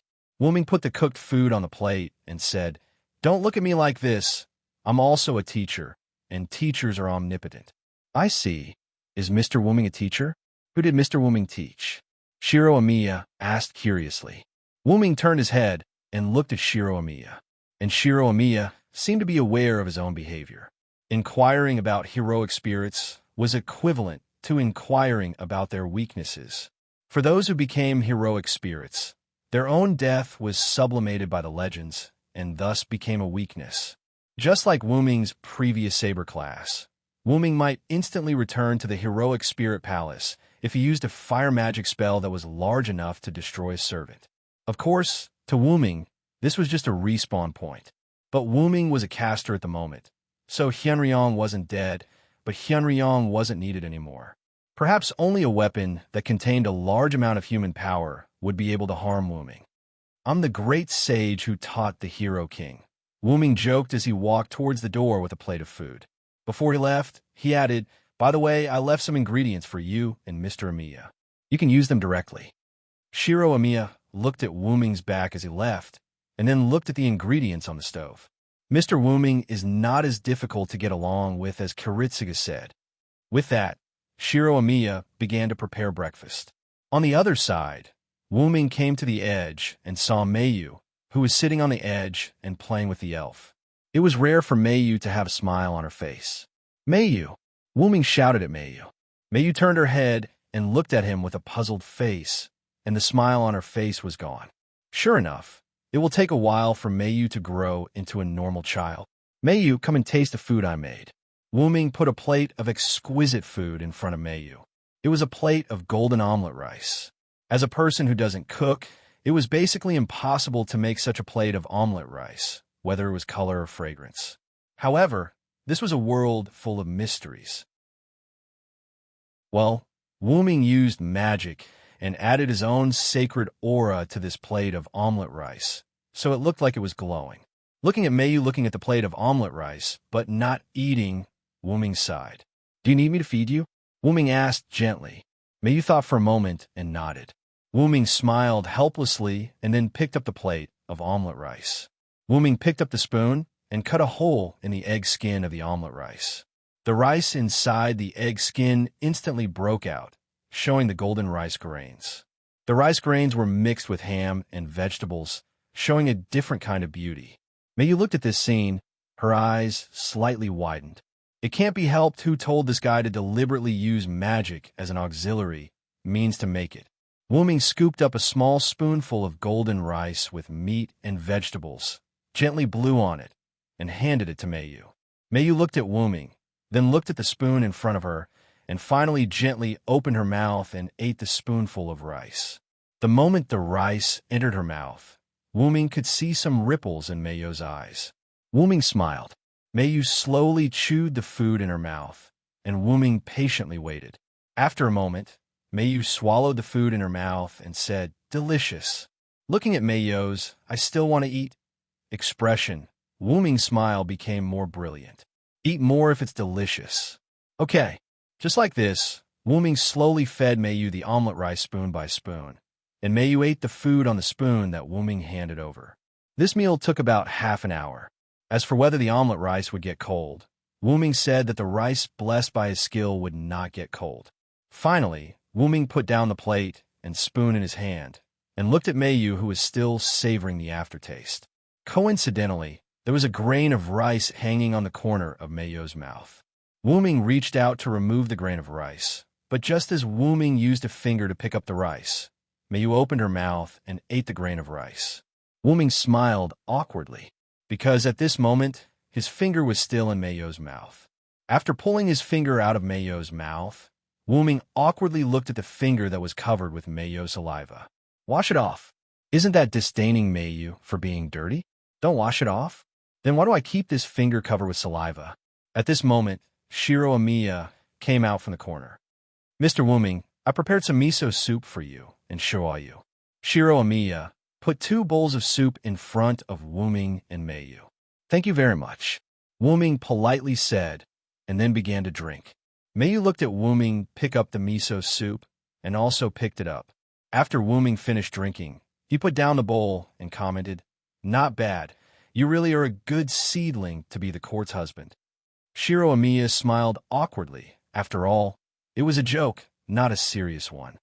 "It's not as good as the previous egg dumpling rice," Mayu suddenly said. Is that so? I'm sorry. I'll work harder next time." Shiro Amiya was a little embarrassed. After the two finished drinking, Shiro Amiya packed up the cutlery, including Wuming's egg dumpling rice, and left. You can't be so rude, Meiyu. Wuming taught Meiyu. But it's really not as good as the egg dumpling rice. Meiyu tilted her head and said innocently. Wuming was a little helpless. He knew that Meiyu now lacked the emotions of a normal human. This kind of situation could not be solved by magic. It was better to let nature take its course. Wuming patted Meiyu's head and said, "You're right, but you still have a lot to learn. Remember not to define something too early." "I know, big brother." Meiyu nodded. At this time, Wuming just remembered that he did not tell Meiyu his name. After all, the two just met last night, after which Meiyu fell asleep and did not wake up until this morning.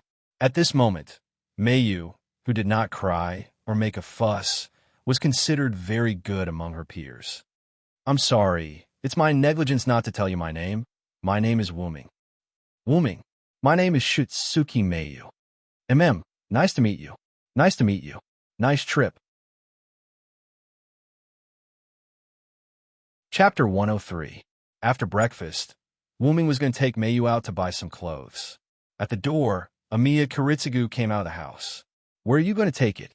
This seemed to be a very plain sentence, but Wuming heard another meaning. It was as if Wuming wanted to take away Amiya Kiritsugu's water bag in the desert. "I'm going to take my master to buy some clothes." "Mr. Amiya, are you interested in coming together?" Wuming said with a gentle smile. For some reason, Wuming always smiled when he was Hyunryong. Wuming would fake a smile to those who didn't need it, but Wuming would smile from the bottom of his heart to those who needed it. Amiya Kiritsugu didn't speak. After a while, he said, "Can you let Shiro go with us? Shiro hasn't bought new clothes for a long time." Wuming didn't make any objection to this, but looked deeply at Amiya Kiritsugu. Then Wuming said, "Of course, I like children very much." A moment later, Shiro Amiya was called out by Amiya Kiritsugu. "Shiro, you follow them. Buy whatever clothes you want. You haven't bought new clothes for a long time." Amiya Kiritsugu said and handed some money to Shiro Amiya.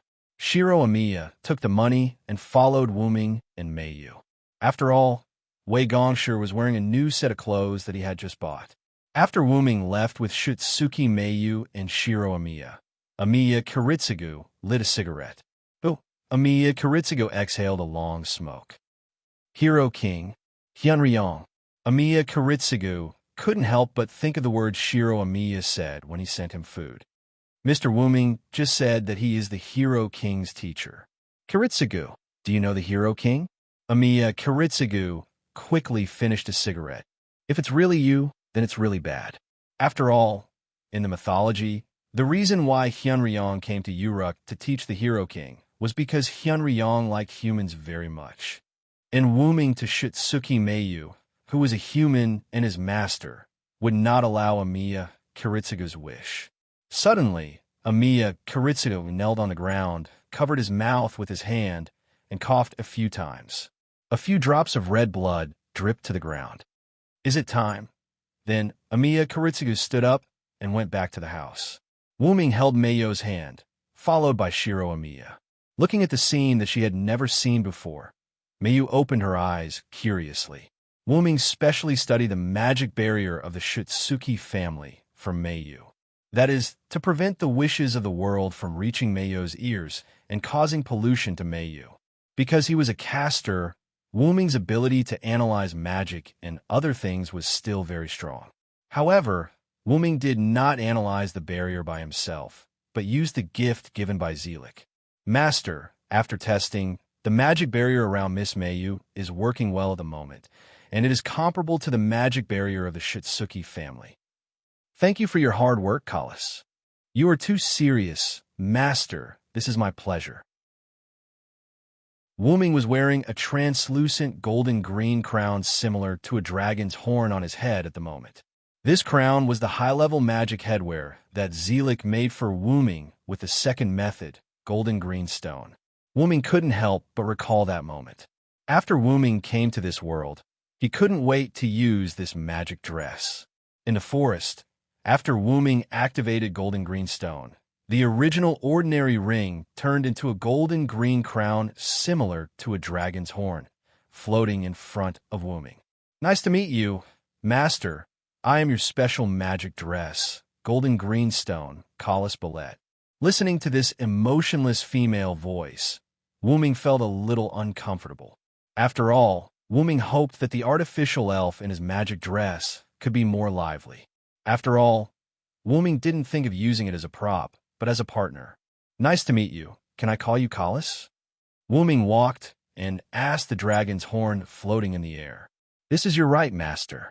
Wuming stopped and looked at golden greenstone. Listen to me, Collis. You can call me master, but don't think of me as your master. Golden green dragon's horn stopped floating in the air as if it was waiting for Wuming's next sentence. We are partners who will live and die together. Remember, I am not an ordinary servant. I am a heroic spirit who has not died. After that, Wuming began to walk again. Golden green dragon's horn was silent for a moment and then followed Wuming's pace. Then, it tightly wrapped around Wuming's head. Wuming touched the dragon's horn and smiled. Then Wuming used concealment magic to temporarily hide it. Feeling someone pulling his hand, Wuming came back to his senses and looked at Mayu beside him. What's wrong, Mayu? Wuming asked Mayu. Mayu pointed in a direction and said, that one. Wuming looked at the direction Mayu pointed. A restaurant with an omelet appeared in front of Wuming's eyes. Wuming instantly knew what Mayu was thinking. Wuming smiled happily, then squatted down and said, have you just eaten, you little greedy cat? Then, he scratched Mayu's nose with his finger. Mayu was a little panicked. She covered her little nose and looked at Wuming blankly. Looking at such a cute Mayu, Wuming smiled even more brightly. Let's come here after we buy clothes, okay? Wuming asked softly. Okay. Mayu nodded and then grabbed Wuming's hand again. Wuming stood up and looked at Shiro Amiya behind him. Amiya, come later, it's my treat. Shiro Amiya looked at Wuming with some surprise, then asked weakly. How did Mr. Wuming pay? Shiro Amiya just remembered that Wuming, as a follower, had no money, so how did he buy those ingredients? The money Kiritsugu gave was not enough to buy clothes and food. Ha ha! Wuming laughed twice, then said, I'm the teacher of the Hero King, who has all the treasures in the world. The tuition is enough for me to eat and drink. So that's how it is. Then Mr. Wuming is very rich. Ha ha, of course. In this way, the three of them went farther and farther away. However, Shiro Amiya did not notice a problem. Everything that came with a servant was made of magic, but Wuming's items could be left in the modern world. This was also because Shiro Amiya did not understand the servants and did not understand the Holy Grail War. So Wuming exposed his information. Even if he wanted to tell Amiya Kiritsugu, it was fine. Wuming had already seen that Amiya Kiritsugu's vitality was almost gone. Chapter 104. Wuming brought Mayu and Shiro Amiya out of the department store. The three of them did not have anything in their hands, as they were all kept by Wuming in his Dragonist relic. Wuming brought Mayu and Shiro Amiya to the restaurant that they came across earlier. After ordering a portion of omelet each for Mayu and Shiro Amiya, Wuming brought the two of them to a seat. After a while, the waiter served the omelet. Due to Wuming's actions, Shiro Amiya was not reserved around Wuming. He picked up a spoon and said, I'm going to eat. Then, he began to enjoy the meal. On the other hand, Mayu kept looking at Wuming as if to say, why aren't you feeding me yet? Wuming smiled and shook his head helplessly. Then, he said, remember to eat by yourself in the future. Don't always let others feed you. Okay. Mayu nodded and looked at Wuming with anticipation. Then, Wuming picked up the plate of omelet, picked up the spoon, and cut open the egg. Then, he began to feed her just like how he fed Mayu this morning. Shiro Amiya looked at the heartwarming scene with jealousy in his eyes. When will you be able to feed me the cub? Shiro Amiya seemed to have realized something and shook his head frantically. No, I'm going to be a righteous man. How can I let others feed me? With that thought, he seemed to be motivated and began to eat in big mouthfuls. After Shiro Amiya finished eating, Wuming only fed her half of the omelet. Then, under Shiro Amiya's gaze, Wuming finished feeding her. Wuming picked up a tissue and wiped the corner of Mayu's mouth. Then, he said, okay, let's go. Okay, Mayu said calmly. Then, she added, this omelet isn't good. It's not as good as yours. Wu-Ming looked at Mayu, who wanted to say something. But it's very warm. Wu-Ming was silent. As a human who could grow up normally, Wu-Ming could not imagine what Mayu, who was almost 6 years old, had experienced in the past 6 years. She was only allowed to see her mother and live in that small house. She was not allowed to read books or understand the outside world. She was not allowed to have feelings for anyone. She was not allowed to do anything. Although this was for the good of Mayu and the other divine children, it was still a little too cruel. After a while, Wu-Ming picked up Mayu. Mayu, maybe you don't understand now, but you have to remember that your name is Mayu. You are no longer Shuayu. You don't need to bear any responsibility of the Shitsuki family anymore. Because I am here. After saying this, Wu-Ming's aura suddenly changed, as if a god had descended. Mayu, who was picked up by Wu-Ming, opened her big red eyes and looked at Wu-Ming. At this moment, Mayu's eyes were slightly moist. Moreover, Mayu seemed to feel the feelings conveyed by Wu-Ming. Then, Mayu lay in Wu-Ming's arms, closed her eyes, and fell asleep. Before Mayu fell asleep, Wu-Ming vaguely heard a sentence, "Thank you." Wu-Ming suppressed his aura, and then Wu-Ming cast a mute magic on Mayu and said to Shiro Amiya, "Let's go, Shiro Amiya." "Yes, yes." Shiro Amiya looked at Wu-Ming with some surprise. Now, Shiro Amiya knew why his adoptive father, Amiya Kiritsugu, was so afraid of followers.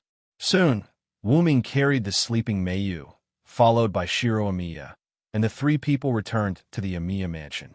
After Wu-Ming settled Mayu, he followed Shiro Amiya to see Amiya Kiritsugu. As long as I am here, Mayu will not become the great Holy Grail. After leaving this sentence, Wu-Ming left. Shiro Amiya looked at the gloomy face of Amiya Kiritsugu and didn't know what to do. Amiya Kiritsugu's face was gloomy. He should have thought that if it was really that Hyunryong, whether it was out of love for humans or because Mayu was his master, Wu-Ming would protect Mayu. Then, Amiya Kiritsugu spat out a mouthful of blood and sat on the ground. Kiritsugu. Shiro Amiya quickly ran to Amiya Kiritsugu's side and helped him up. At this moment, Amiya Kiritsugu's face was even more aged. "Hey, Dad, what's wrong with you?" Shiro Amiya said anxiously. Amiya Kiritsugu shook his head. He knew that his body couldn't take it anymore. He spat out blood because he had finally found a way to save the world, but he was stopped by an invincible person. "Shiro, you must remember our wish." Shiro Amiya looked at the current Amiya Kiritsugu and nodded heavily. On the other side, Wu-Ming returned to Mayu's room. Looking at the still, sleeping Mayu, Wu-Ming smiled with relief. Wu-Ming was now even more convinced of what he had said. "I'm here. I will definitely protect you, Mayu." As if hearing Wu-Ming's voice, Mayu slowly opened her eyes. Then, Mayu got up in an instant and threw herself into Wu-Ming's arms, just like a newborn bird throwing itself into its parents' arms. Wu-Ming hugged Mayu, and then Wu-Ming found that Mayu's eyes had turned golden at this moment. Just like himself, Wu-Ming's hair and eyes turned golden because of the high-density divinity brought by his caster rank, Hyunryong. Mayu's original eyes were undoubtedly red, but at this moment, they became the same as Wu-Ming's. Is it the Holy Grail's ability to grant wishes? Wu-Ming thought of Mayu as the Holy Grail, who had the ability to passively grant other people's wishes before the age of 7. Although Wu-Ming had used the emerald to simulate the Shitsuki family's magic barrier, someone as strong as Wu-Ming could still penetrate the magic barrier and convey wishes to Mayu at a very close distance. It turned out to be the case. Is this the reason why I said, "I'm here"? After all, the Holy Grail was not omnipotent. It could only choose the most appropriate way to grant wishes at present. Perhaps with the judgment of the Holy Grail system, for Mayu, letting Mayu become Wu-Ming's family and be protected by Wu-Ming was the most ideal idea of no need to bear the responsibility of the Shitsuki family. No wonder Mayu was so tired that she fell asleep. It turned out that the Holy Grail played a role in fulfilling Wu-Ming's wish, which led to Mayu's exhaustion. Well, this is not bad. Then you're my sister. Please take care of me, Mayu. With that, Wu-Ming put one of his hands that was holding Mayu on Mayu's head and touched it. Well, please take care of me, brother. In this way, the person who Shutsuki Mayu died, the so-called Mayu who was Wu-Ming's sister was born, and a new life began. Chapter 105. In the afternoon, a golden-haired, golden-eyed young man walked on the streets of Winterwood City with a smile on his face. Some of the more powerful people in Winterwood City looked at Wu-Ming with shock and relief when they saw Wu-Ming. From time to time, he would stop at a gourmet shop to buy some delicious food. In the end, the young man would always visit the food market. When he walked to a familiar shop, the young man had just reached the door when an uncle who was the store manager walked out and shouted, "Yo, Amiya, you're here to sell food again?" Wu-Ming looked at the store manager who greeted him and smiled. "Yes, I have to make my cute sister's favorite omelet rice. As expected, the meat in your shop is still the freshest." The uncle laughed. "Ha ha ha, of course. I've been running this shop in Winterwood City for more than 10 years. The freshness of the meat is one of the best." At this time, the store manager of the next shop suddenly appeared. "Oomph. If you want to talk about the quality of the ingredients, you have to look for my shop. Although the meat in my shop is slightly inferior, the vegetables in my shop are the freshest in Winterwood City." "You old man, are you trying to make trouble for me?" "You're the one who's trying to make trouble for Brother Amiya. It's obvious that Brother Amiya wants to cook for his beloved sister. You actually sold your stale vegetables to Brother Amiya while I was busy and closed the shop. I think you're provoking me." Looking at the two quarrelsome store managers who looked like they were about to fight, Wu-Ming felt helpless. "The two of you have a good relationship," Wu-Ming said gently. The two uncles had taken root here ever since Wu-Ming bought food here. Although they looked like they were in conflict, they were actually quarrelsome. Otherwise, they wouldn't have put their shops together to do business. Hearing Wu-Ming's words, the two uncles snorted and then took out the ingredients that they had prepared. "Amiya, this is the best meat that I've carefully selected. I'll sell it to you at the same price as before." "Brother Amiya, these are the vegetables that I personally picked. I'm selling them to you at the same price as before." Wu-Ming smiled helplessly, paid the bill, thanked him, and left. Then, the two uncles began to discuss. "Brother Amiya is such a good returnee. Why does he always buy ingredients personally?" Another uncle said, "It's obvious that you're ignorant. Amiya dotes on his sister a lot. Every time he cooks for his sister, he buys the ingredients himself." "That's true. Otherwise, with Brother Amiya's family business, he wouldn't need to run errands himself." "That's great. I wonder if he'll take a fancy to my daughter." "Forget about it. I think my niece is better." It was another round of shoulder to shoulder, as if they were about to fight. Wu-Ming, who hadn't gone far, listened to the conversation between the two uncles' store managers and felt helpless. At this time, Wu-Ming had been in this world for almost 5 years. 5 years ago, Wu-Ming used magic to hypnotize various high-level officials and underworld leaders in Winterwood City, making them all think that Wu-Ming was a very powerful senior who had returned from overseas. He also used magic to hypnotize the director of a large company with an address in Winterwood. Then, Wu-Ming put his name in this company. After that, he took out the few remaining treasures in his dragonist and exchanged them for a large amount of currency. After all, when he was in Nasarick, Wu-Ming took out most of his treasures to supply Nasarick. Since then, Wu-Ming's treasures had shrunk significantly. At this time, Wu-Ming's dragonist had no treasures except for some necessary props. Also, after Wu-Ming and Mayu came to Amiya family, Amiya Kiritsugu passed away not long after, as if he had fallen asleep. Wu-Ming didn't plan to help Amiya Kiritsugu with his treatment, and Amiya Kiritsugu didn't plan to let Shiro Amiya or himself ask Wu-Ming for help. That man already had a trace of death. No, it should be said that he died long ago. If there was no Shiro Amiya, then the only thing left was a walking corpse acting in order to save the world. Wu-Ming adopted Shiro Amiya and Amiya Mayu as Amiya Kiritsugu's distant relative from abroad. That's right, at this time, Wu-Ming's name was Wu-Ming Amiya. Although it wasn't much, the name was always fake, so there was no need to pay attention to it. Wu-ming returned to the gorgeous Amiya mansion, put down the ingredients, and prepared to pick up Meiyu, who was about to finish school. Meiyu was taught the basics by Wu-ming and then waited for about a year. After all, the secret of the Shitsuki family attracted many magicians. When Meiyu was in primary school. At this time, Meiyu was 10 years old and was in primary school, while Shiro Amiya was 17 years old and was in high school. Shiro Amiya gradually became stronger after Amiya Kiritsugu passed away, just like how he always refused Wu-ming's pickup and drop-off. Wu-ming still remembered the words of the 12-year-old Shiro Amiya. I'm already 12 years old. I've grown up. I don't need Big Brother to pick me up. Because Wu-ming adopted Shiro Amiya and Amiya Meiyu as a distant relative of the Amiya family. Both of them called him Big Brother. Meiyu didn't want to be outdone and seemed to want to go to school alone. In the end, Wu-ming resolutely refused. What a joke. Meiyu was only 6 years old at that time. There was still about a year before the characteristics of the Shitsuki family godchild disappeared. It was inevitable that there would be magicians who knew about the Shitsuki family's godchild. Amiya Kiritsugu was suspicious because the Shitsuki family deliberately hid girls under 7 years old. There would definitely be magicians who suspected or even knew about the Shitsuki family's godchild.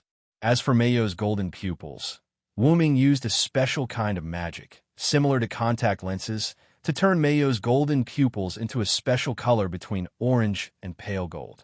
For the time being, he called it orange gold. Wu-ming also changed his pupils to orange gold. Together with Shiro Amiya's orange-yellow pupils, they looked like a family. Wu-ming locked the door and headed towards Meiyu's primary school, Suichunhara Academy. To be precise, it was the primary school of Suichunhara Academy. Because Wu-ming was worried about Meiyu, Wu-ming gradually quickened his pace. He arrived at Suichunhara Academy. Suichunhara Academy had a high school section and a primary school section. Wu-ming calculated the time.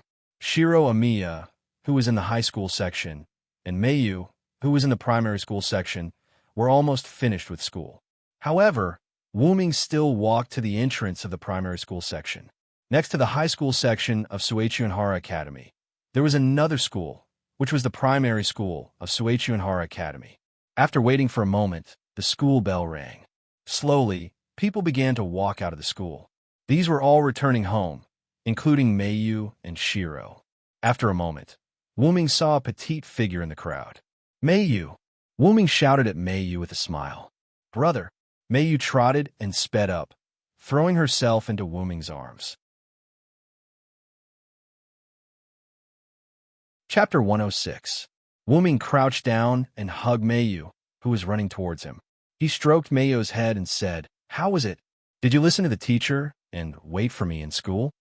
Yes, I was very obedient today. Also, I made a new friend today. Meiyu looked at Wu-ming with her big eyes and said cheerfully, Oh, friend? What kind of friend? Wu-ming was a little happy. Meiyu had been in this school for almost 4 years.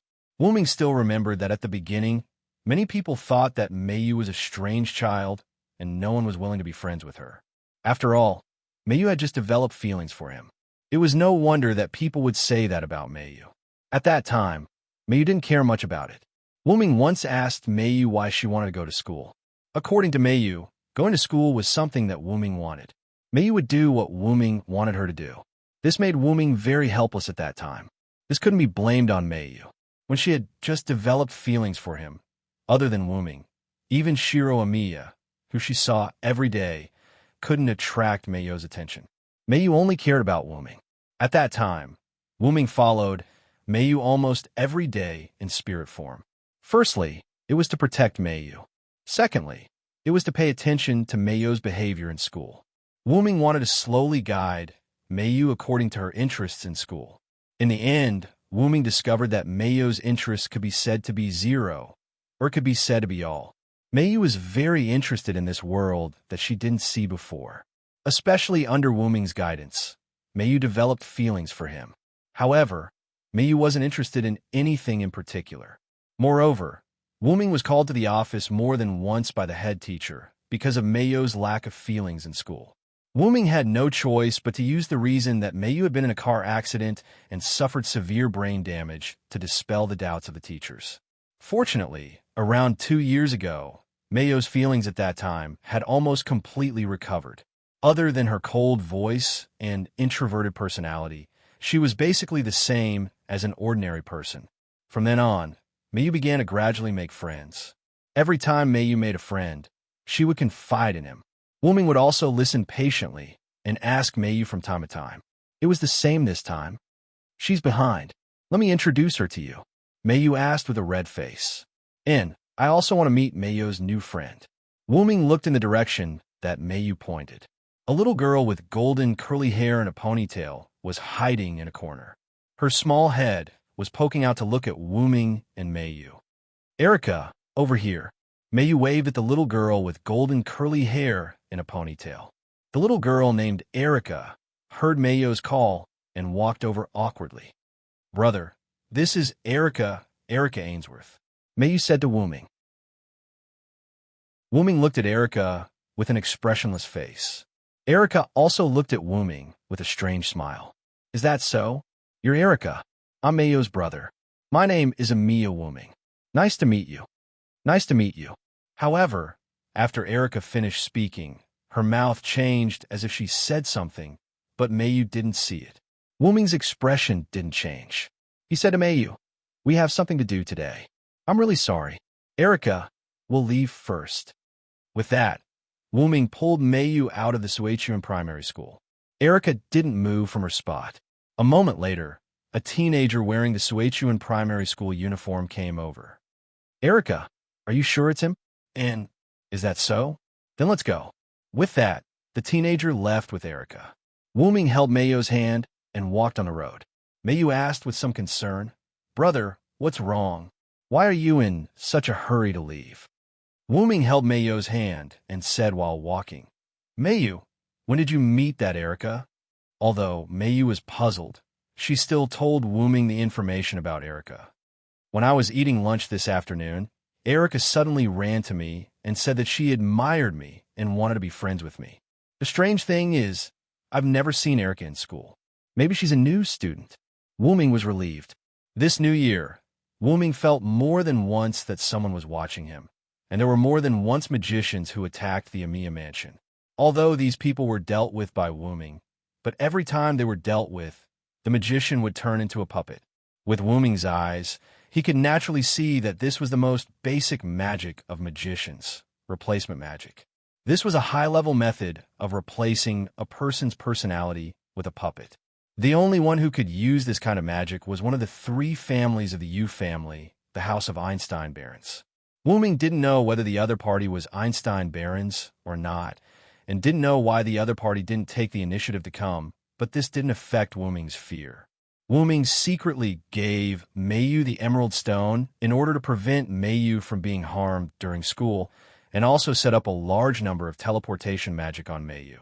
If there were any accidents, Wuming would be able to teleport over in an instant. Moreover, in the past 5 years, Wuming had transformed the Emerald Stone into a noble relic. Emerald Stone, Collis Barrel, Chrysoberyl, level, C+ type, human noble relic distance, 0, 50 maximum capture. 100 people. It was a magic attire specially made by the second mage, Keshua Zelrich Subian Augustus.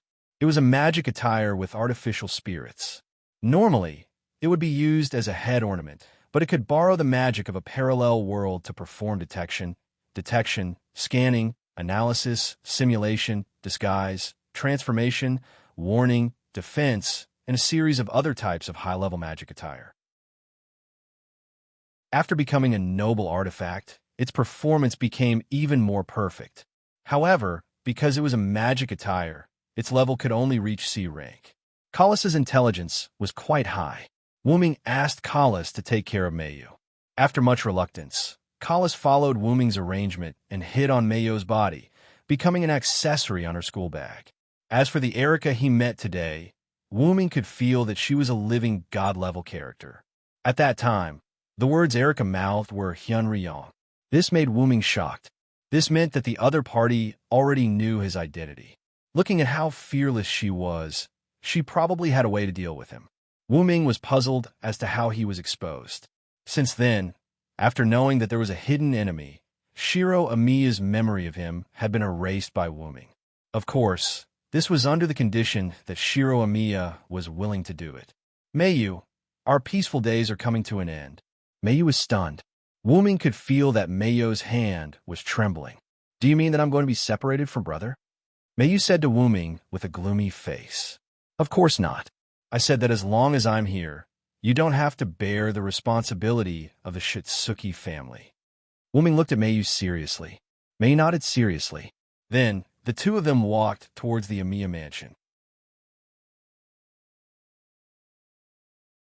Chapter 107.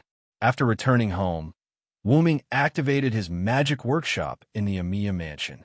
The golden staff of the seven snakes floated in the middle of the magic workshop. The entire Amiya mansion had been completely transformed by Wuming into his own temple, the Hyunryong Temple of Worship. Shiro Amiya had also returned to the Amiya mansion. As soon as he entered the door, Shiro Amiya shouted, "Brother, Mayu!" Wuming appeared and looked at Shiro Amiya. "What do you know, Shiro?"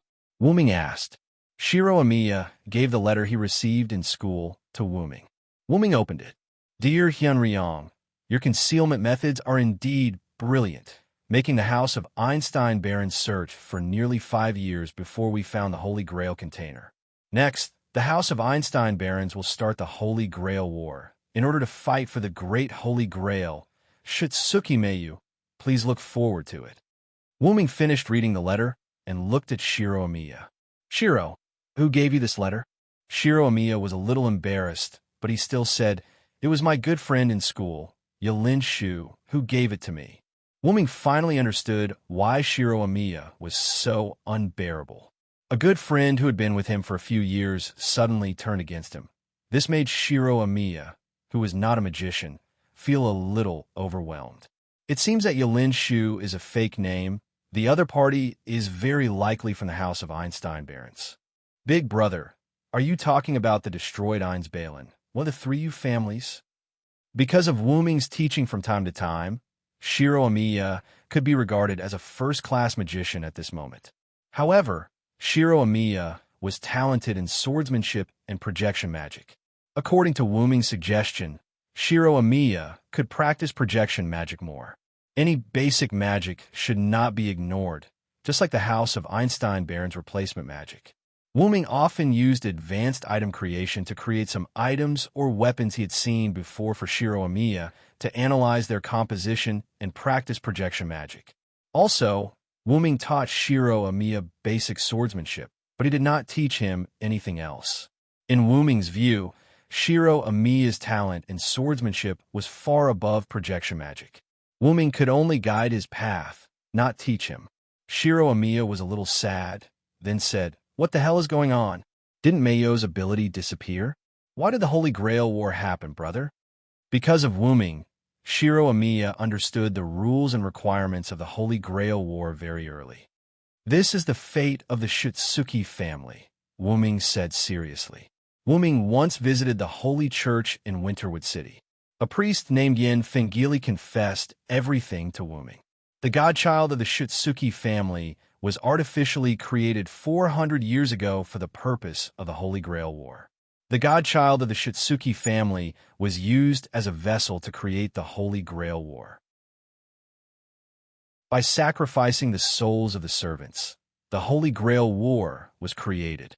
In the Fourth Holy Grail War, 2 of the 3 families who organized the Holy Grail War were killed, and the remaining family also suffered a great loss. They might not even be able to maintain their status in the magic world. So the Holy Grail War was never held again. The Holy Grail War was to use cards with the servant power to turn the masters into servants. 7 servants would fight each other, and the wish would be fulfilled on the last day. This is a war sooner or later. I'm going to Clock Tower in England. You and Mayu stay here. Don't go anywhere. Don't leave this house. This is already my magic workshop. Even Assassin can't sneak in, and Berserker can't come in. I know. I'll participate in the Holy Grail War and protect Mayu," Shiro Amiya said solemnly. Wuming flicked Shiro's head. "Let's not talk about whether you have a card or not. I'm here. You don't need to worry about the Holy Grail War." Shiro Amiya covered his forehead with a pained expression. Wuming thought for a moment and took out some defensive items from his dragonist. He told Shiro Amiya how to use it, and Wuming created a celestial lock. This is a celestial lock. Look at the other party's fearless face. I'm afraid that the other party has a divine servant. Take it first, just in case you need it. I know, brother. Shiro Amiya took the celestial lock with a serious face. Wuming looked at Mayu, who had been hiding in the corner from the beginning, and instantly came behind her. Mayu! Ah dash! Mayu was obviously shocked and looked at Wuming with resentment. Woo! Brother Wuming. Looking at Mayu, who was embarrassed because she was caught eavesdropping, Wuming smiled. I know you have the ability to bear all this, so I told you about the magic world from the beginning. But I don't want you to learn magic. I also know that you're working hard. You've basically finished reading all the high-level books you want. Wuming has always bought a lot of books. At first, it was about the ways of the world and developing feelings. Later, Mayu began to ask for more high-level books, such as anatomy, mechanics, and so on. Wuming didn't refuse Mayu. After all, this was what Mayu wanted, not what Wuming wanted. Mayu looked at Wuming seriously. But I'm also your servant, master, and you're my master. It's natural for me to protect you. Wuming picked up Mayu's hand and revealed the hidden command incantation. Also, you're my sister. With this, how can I let you bear all these? Wuming hid the command incantation again and said to Mayu with a gentle face, Don't worry, I'm here. Mayu's eyes were wet. She once again remembered what Wuming said that day, because I'm here. Moreover, your brother Shiro is not someone to be trifled with. You don't need to think about these things at all. You just need to think about the future. Understand, brother Wuming, I'll stay in my room. Mayu nodded and said in a choked voice. Wuming smiled with relief. Wargate. As his voice fell, a dark portal appeared in front of Wuming. Wuming waved his hand, and a pendant flew out from Mayu's room. The pendant changed in the air and turned into a pair of golden-green dragon horn headwear, and firmly put on Wuming's head. At this moment, Wuming looked more like a dragon. Shiro, take care of Mayu. Shiro Amiya nodded solemnly. After looking at Mayu, Wuming stepped into the portal. Then, the portal disappeared, leaving Shiro Amiya with a serious and uneasy face and Amiya Mayu with a praying face. At this time, Wuming appeared in a place he had been before. The familiar corridor, the familiar door. Looking at the familiar door in front of him, Wuming knocked on the door. Please come in. Then Wuming opened the door and went straight in. Chapter 108. Wuming opened the door and went in. What he saw was the same as the other world. In the dim room sat a sturdy old man with red eyes and a short white beard. Kitty Zelik Shubine Augustus. Should I call you Hyunryong or Wuming? Zelik said with a smile. Whatever you want. It's my name anyway. I'm here for something, Wuming said indifferently, then sat down and poured himself a cup of tea. Zelik from the other world asked you to come, right? You want to ask about the information of this world, right? Zelik asked. Yes, but can you please answer me? How did the humans in this world end up being destroyed? I promised Zelik to save the world if I could, Wuming said after taking a sip of tea. The disaster in this world has been solved by me and my other self. Solved? Wuming looked at Zelik. Because the other me in the other world sensed a disaster that could affect parallel worlds, the other me began to unite with the other me in the other worlds. This world of mine has already been saved by the me in the other world through the second method of uniting. Wuming was relieved. After all, Wuming also noticed that the magicians in Winterwood City seemed to have received some kind of notice and were no longer so extreme. Then, could it be because of this that the other party is not in a hurry to hold the Holy Grail War? Wuming thought, I need more information. Seeing that my other self trusts you so much, I'll reluctantly help you. Zelik looked at the dragon horn hair ornament on Wuming's head. After about half an hour, Wuming left the room. Because the Zelik of this world knew that Wuming would come to this world long ago. When Wuming appeared, Zelik found out about Wuming's whereabouts through various means. Because Wuming lived in Winterwood City for 5 years, Zelik also did some research on Winterwood City. Therefore, Zelik knew a lot of information that Wuming did not know.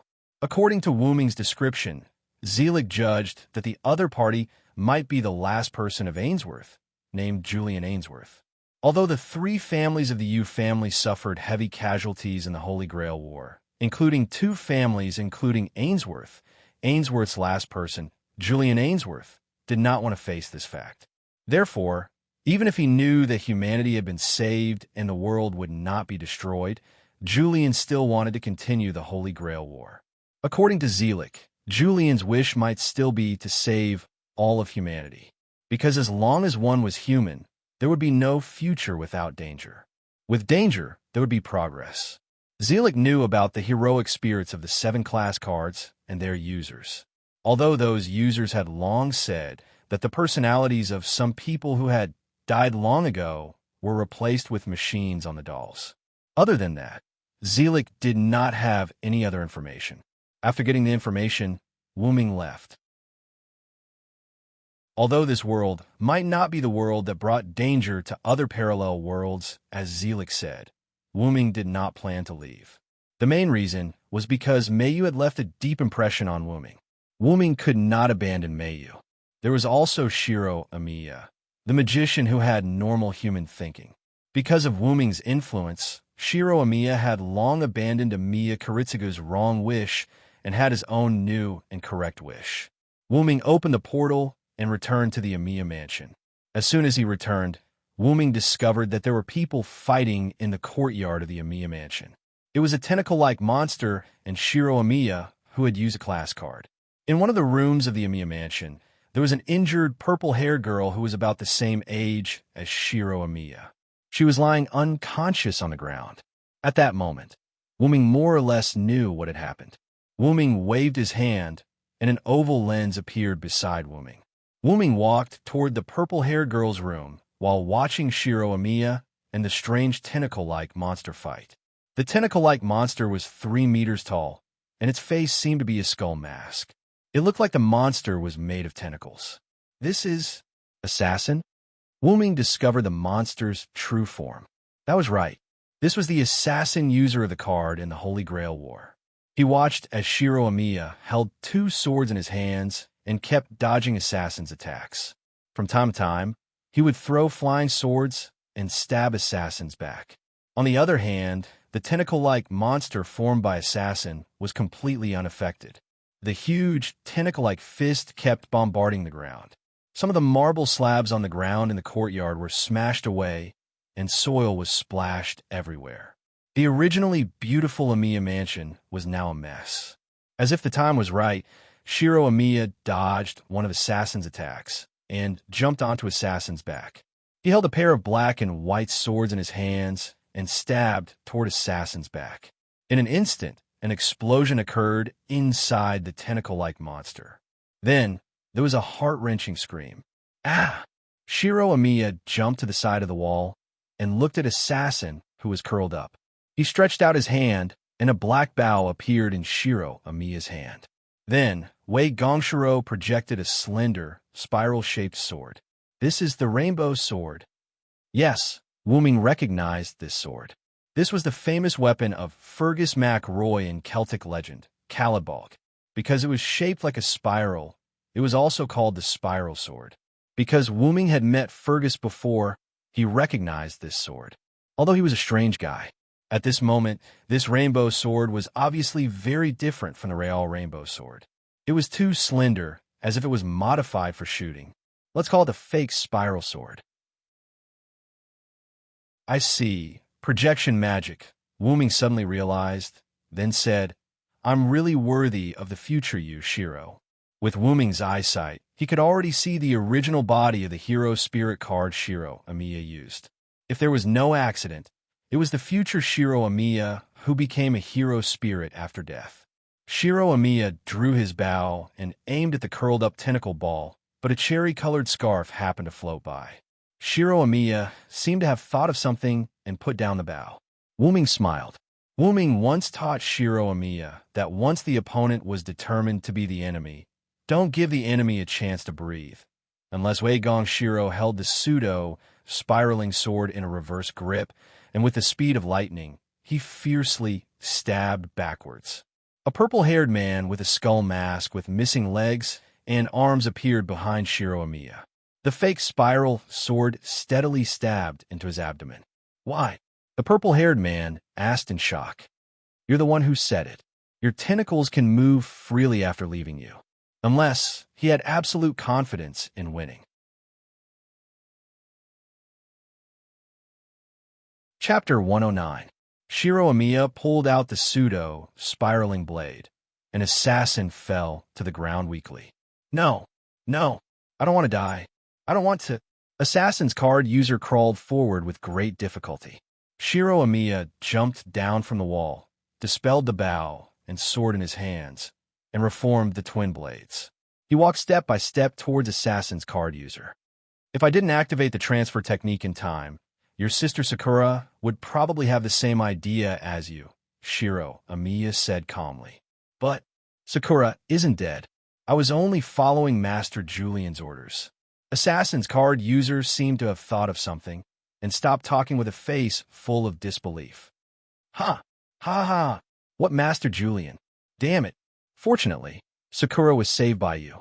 Shiro Amiya, come on, finish me off. Finish off a dead person like me.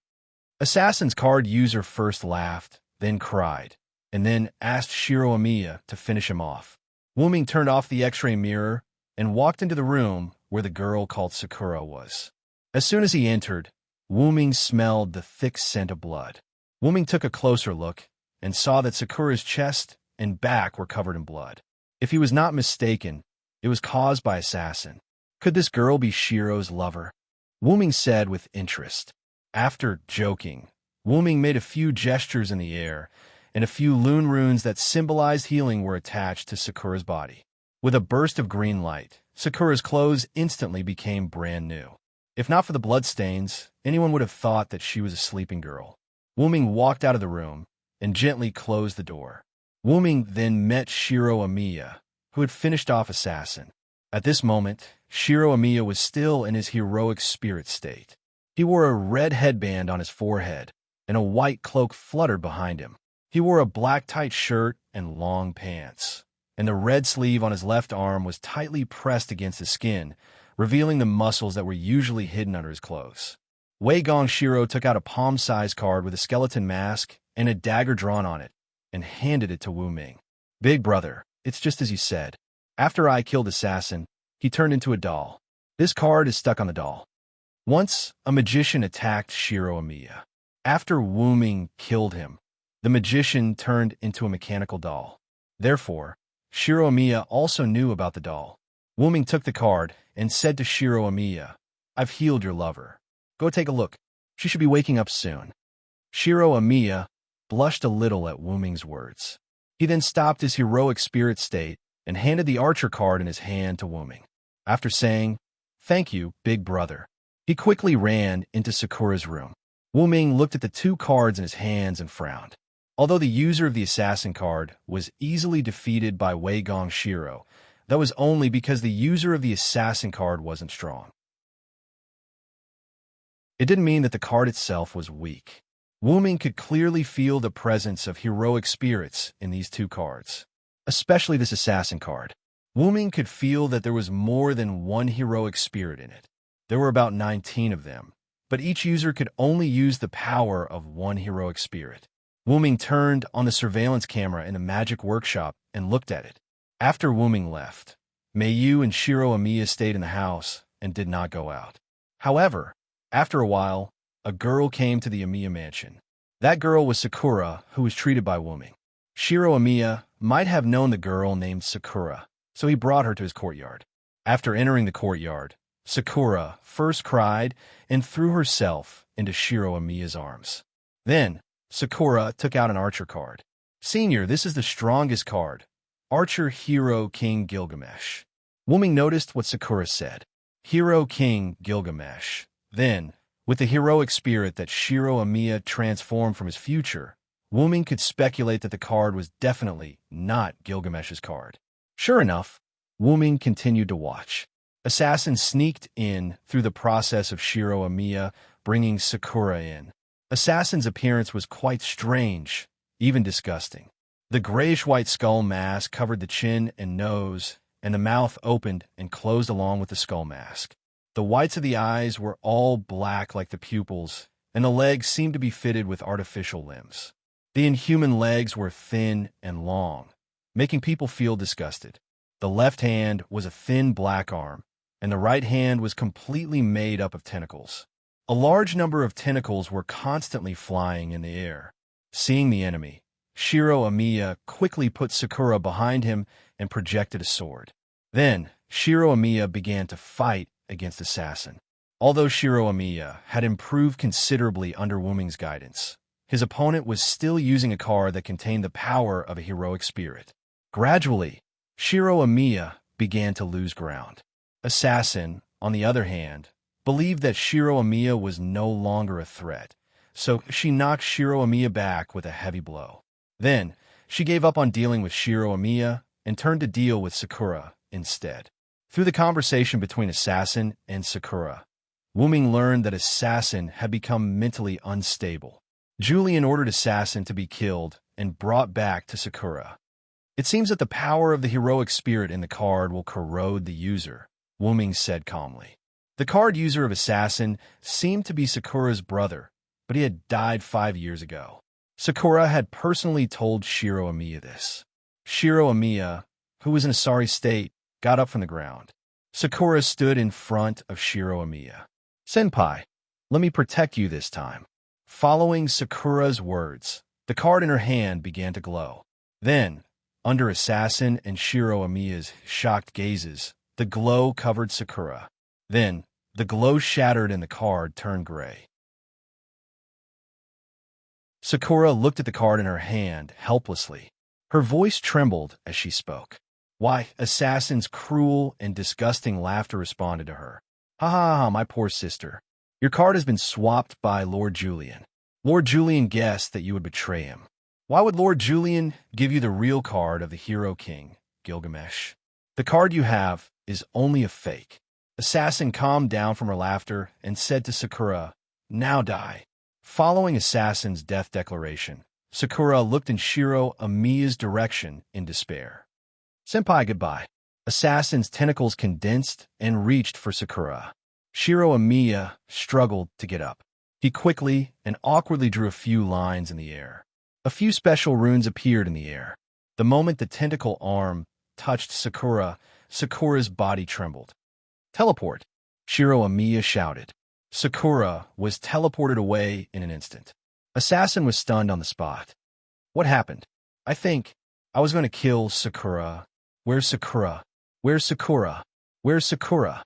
Looking at Assassin, who had gone crazy, Shiro Amiya rolled and picked up the discarded card that Sakura dropped when she was teleported away. Wuming turned off the surveillance mirror. What happened next was needless to say.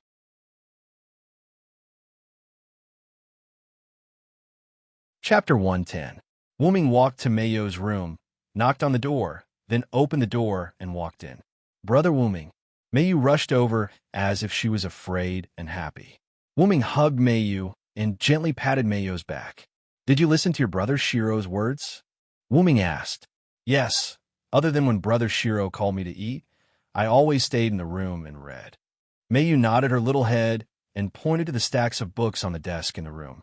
Meiyo's room was not as luxurious as other girls' rooms, but it was very clean. Wuming once suggested to decorate Meiyo's room, but Meiyu refused. Meiyu, because of her childhood experience, had a big difference in thinking compared to other children. Meiyu only asked Wuming for the necessary furniture. In addition, Wuming also prepared a large bookshelf and desk for Meiyu. Wuming bought books for Meiyu in the past 5 years, all of which were placed on this large bookshelf. Through some magic tricks Wuming taught Meiyu, Meiyu made up for Meiyo's lack of height. After all, this large bookshelf was really big. Wuming looked at this room with some nostalgia. Then, Wuming said to Meiyu, "Meiyu, I want to send you somewhere else for a few days." "No."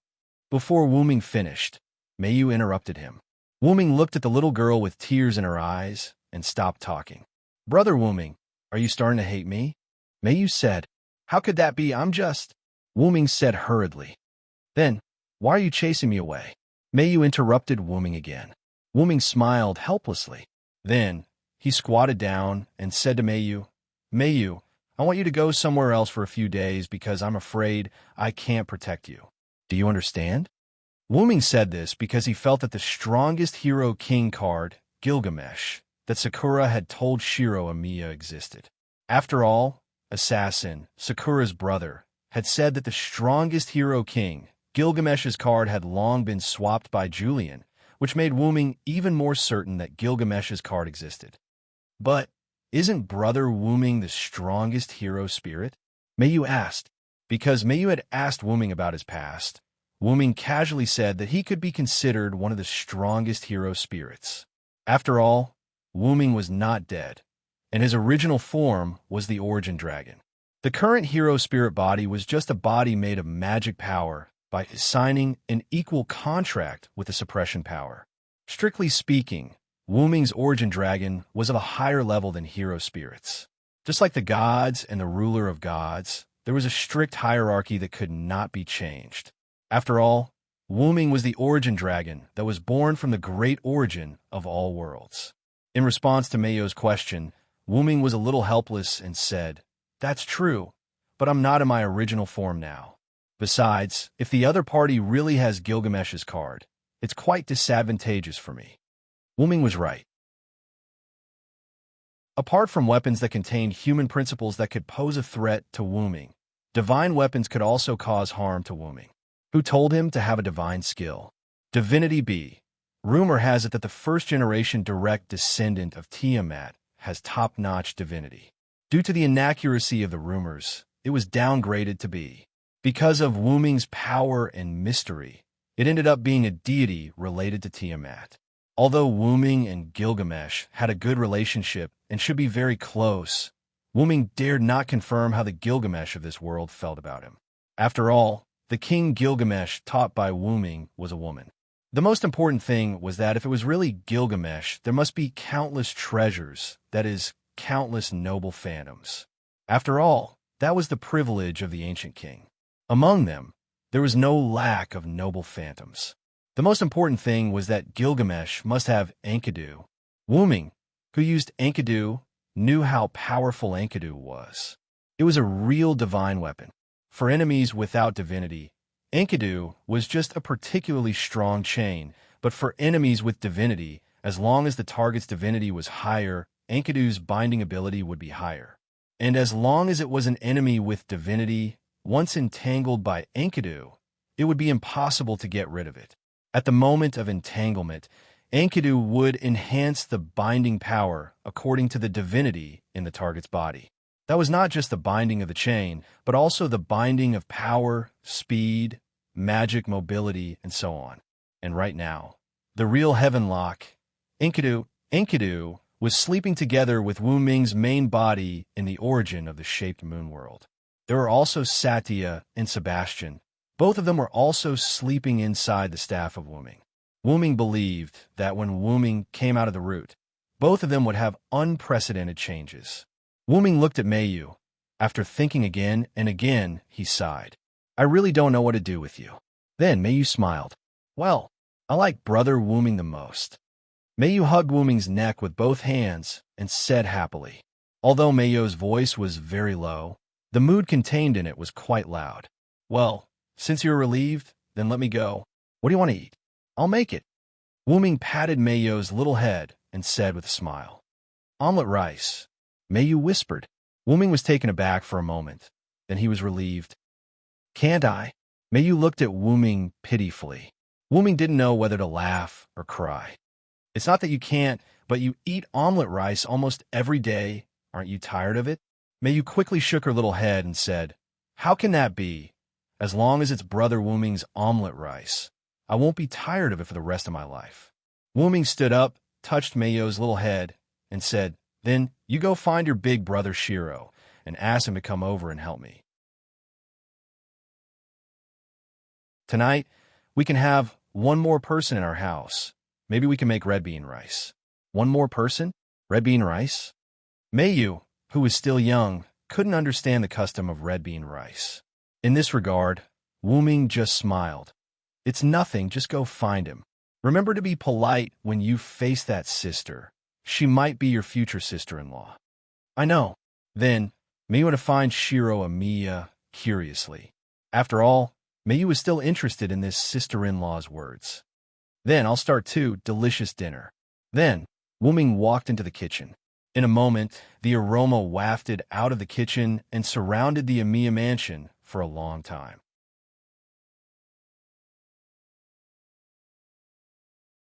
Chapter 111. When Shiro Amiya came to the kitchen, there were two beautiful figures, one big and one small, standing behind him. Since Sakura's injuries were no longer serious, Sakura wanted to cook dinner together. Mayu, on the other hand, came along because all three of them were in the kitchen. Thus, the four of them cooked dinner together. Naturally, a lot of lively things happened. First, Shiro Amiya introduced Sakura to Wu-ming. Sakura's full name was Sakura Madu. 5 years ago, she was from a Mitomo family, one of the 3 Yu families that had been completely wiped out. Due to the heavy casualties of the Inosaka family, Sakura was not killed and survived. The user of the assassin card was Sakura Madu's brother, Shinji Madu. His original body had been killed 5 years ago. Julian used the substitution magic to replace Shinji Madu's personality and soul with the body of a puppet, turning it into a puppet that obeyed orders. However, due to the incompatibility of the body and soul, coupled with the erosion of the power of the heroic spirit in the assassin card, Shinji Madu's personality had long been disrupted. He had become a mental patient who obeyed Julian's orders. When Wu-ming was treating Sakura Madu, he used magic to check Sakura Madu's body structure. He was sure that she had not been killed, but was living in the world as a person. He did not want her brother, Shinji Madu, to be played with after his death, causing his personality to be disrupted. In the end, he was freed by Shiro Amiya. That's right. In the end, Shinji Madu gave up resisting because he instantly regained his personality in the face of the threat of death. From there, he understood the cause and effect of the matter. In the end, he asked Shiro Amiya to take care of his sister, Sakura Madu. After that, he was freed by Shiro Amiya. Wu-ming held a skeptical attitude towards the claim that he was saved by another member of the Yu family. According to Wu-ming's knowledge, one of the 3 families of the Yu family, the Inosaka family, only had a 10-year-old girl left. If Sakura Madu was really helped by the Inosaka family, then the 2 girls would have to depend on each other for survival. Judging from Sakura Madu's expression, she seemed to have some conflict with the Inosaka family. However, that was a personal matter after all, and Wu-ming was not in a position to ask about it. Anyway, at the moment, Sakura Madu was not a threat to Wu-ming and the others. Not to mention that Sakura Madu was willing to risk her life for Shiro Amiya to give the strongest hero King Gilgamesh card to Shiro Amiya. At the moment, the Amiya mansion was Wu-ming's magic workshop. The power of a caster was that he could create his own territory. A powerful caster could even be called a god in his own territory. The reason why Shinji Madu could sneak in was because Wu-ming had left his magic workshop, and Shiro Amiya, who was temporarily in charge of the magic workshop, was still a half-baked magician. Wu-ming was shocked that I could teleport Sakura Madu away when Assassin activated her noble phantasm. If it was done by Wu-ming, it would be very easy, and if Wu-ming was in the magic workshop, he could kill Assassin the moment she entered the Amiya mansion. Of course, that was if Wu-ming let Assassin in. If Wu-ming didn't want to, let alone Assassin, even Berserker wouldn't be able to come in. Of course, if it was those heroic spirits, it would be a different story. Then accompanied by Wu-ming's ridicule, it seems to be the power of love.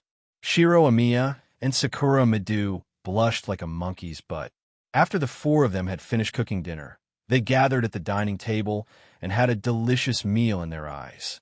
Sakura, you can stay here tonight, Wu-ming said to Sakura, who was cleaning up the dishes with Shiro Amiya. Hey! Sakura Madu and Shiro Amiya both made a strange sound. There's nothing strange about it. After all, Sakura has been ordered to be killed by Julian. If you let Sakura walk around casually, she may die. The 2 of them reacted, and then Shiro Amiya said, That's right, Sakura. It's very dangerous for you to go out casually. It's better for you to stay here. Sakura Madu blushed, then nodded. Then I'll stay here. Please take care of me, Senpai, Oni-sama, and Sister Mayu. Sakura Madu's ambiguous words made Shiro Amiya a little uncomfortable, but Wuming smiled and nodded. Mayu didn't understand the meaning behind it, so she replied to Sakura Madu. Please take care of me, Sister Sakura. Just like that, the three siblings in the Amiya mansion became four. That night, Wuming directly used the Magic Workshop's ability to clear out a room for Sakura Madu to live in. Wuming didn't need a room at first, but after Amiya Kiritsugu passed away, Wuming added the identity of Amiya's distant relative and prepared a room for himself. After all, since he was going to stay for a long time, Wuming wasn't someone who didn't know how to enjoy life. So the three rooms were arranged in the order of Wuming, Mayu, and Shiro. Because Wuming and the other two rooms were next to each other, Sakura Madu's room was also next to each other. In this way, the rooms were arranged in the order of Wuming, Mayu, Shiro, and Sakura. At night, everyone else fell asleep, and Wuming stood alone in the courtyard. Wuming picked up the card in his hand, which depicted an assassin wearing a skull mask. Install Dream Summon. The card began to glow, turned into a stream of light, and instantly covered Wuming, and then the light dissipated. At this moment, Wuming was wearing a black tights, a cloak similar to a coat covered his whole body, and the cloak was constantly swaying with the cool night breeze. Wuming's face was wearing a slightly majestic and ferocious skull mask. Through the mask, Wuming looked at his right hand, which was no different from usual, but it was bandaged. Wuming learned the use of this card through golden green Kalas analysis. Is this one of Hassan Sabah? Wuming said. Kalas, analyze my current physical condition. After Wuming finished speaking, a pair of golden green dragon horns appeared in the air. Master, your body is possessed by a strange magical power. Your right hand has mutated and an evil magical power covered it. Other than that, your physical condition is fine, and it has slightly improved. Although your body will not be affected, this evil magical power is harmful to your body, and it is recommended that you withdraw from the heroic spirit state immediately. Since Wuming said those words to Golden Green 5 years ago, although Golden Green still called Wuming Master, its tone was no longer as stiff as before. Instead, it was full of emotion. In general, as long as it was harmful to Wuming, no matter how harmful it was, Golden Green Kalas would always give advice. I know, Kalas, I want to study this class card again. Please indulge me this time. Wuming said with a smile. You always say that. As expected, I'm just a magic costume. It's impossible for an owner to listen to the words of a magic costume. Golden Emerald Kelly was silent for a while before she said sadly. You too. Every time it's a trick. Forget it. Let's sleep first and enjoy these last few days. It was obvious that this was not the first time this pair of master and servant had this conversation.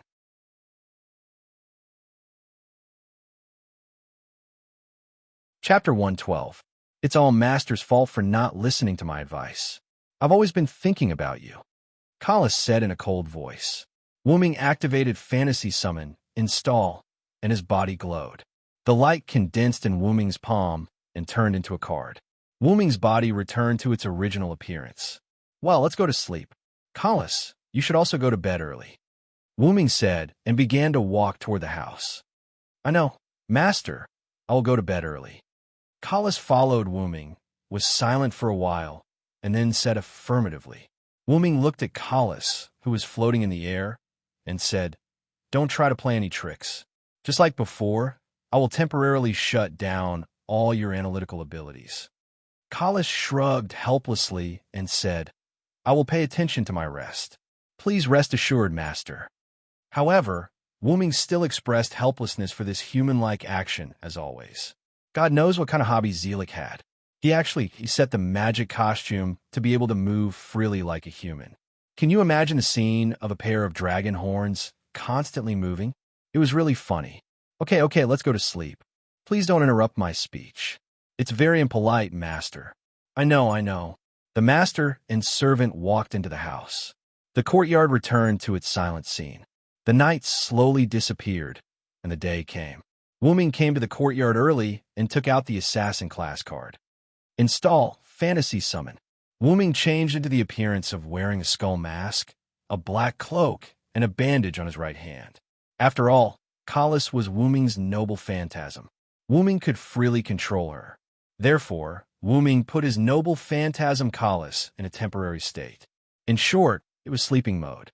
Only then could he concentrate on studying the card. Wuming waved his hand, and a large amount of soil on the ground gathered, forming a few soil animals of different shapes. Wuming thought about the name of the relic and pointed his right hand at one of the mud animals. Zabaniya, delusional voice. The bandage on Wuming's right hand loosened, revealing a monster-like arm. Immediately after, his arm instantly extended and touched the soil animal that Wuming had locked onto. Then, he instantly retracted his arm. At this moment, something appeared in Wuming's hand, a blood-red heart. However, this heart did not beat. Wuming crushed it, and the targeted soil animal began to disintegrate, as if the magic power was insufficient. Wuming instantly increased the output of magic power and supplied it to the earth animal. Then, the collapsing earth animal gradually recovered. After that, Wuming did the same thing to the other earth animals. Without exception, all of them collapsed first, and with the support of Wuming's magic power, they regained the appearance of the earth animal. Does it only have a pure lethality to inanimate objects, and such a weak lethality?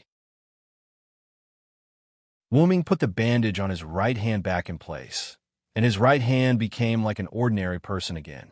The power that Wuming was using at that moment was the power of Hassan Sabah, who had the hand of a demon god. The strange right hand, just now, was that demon god's arm. According to Wuming's experimental analysis, this relic simulated the opponent's life into a heart, which was the model of the opponent's heart. Although it was a model, it had the ability to curse.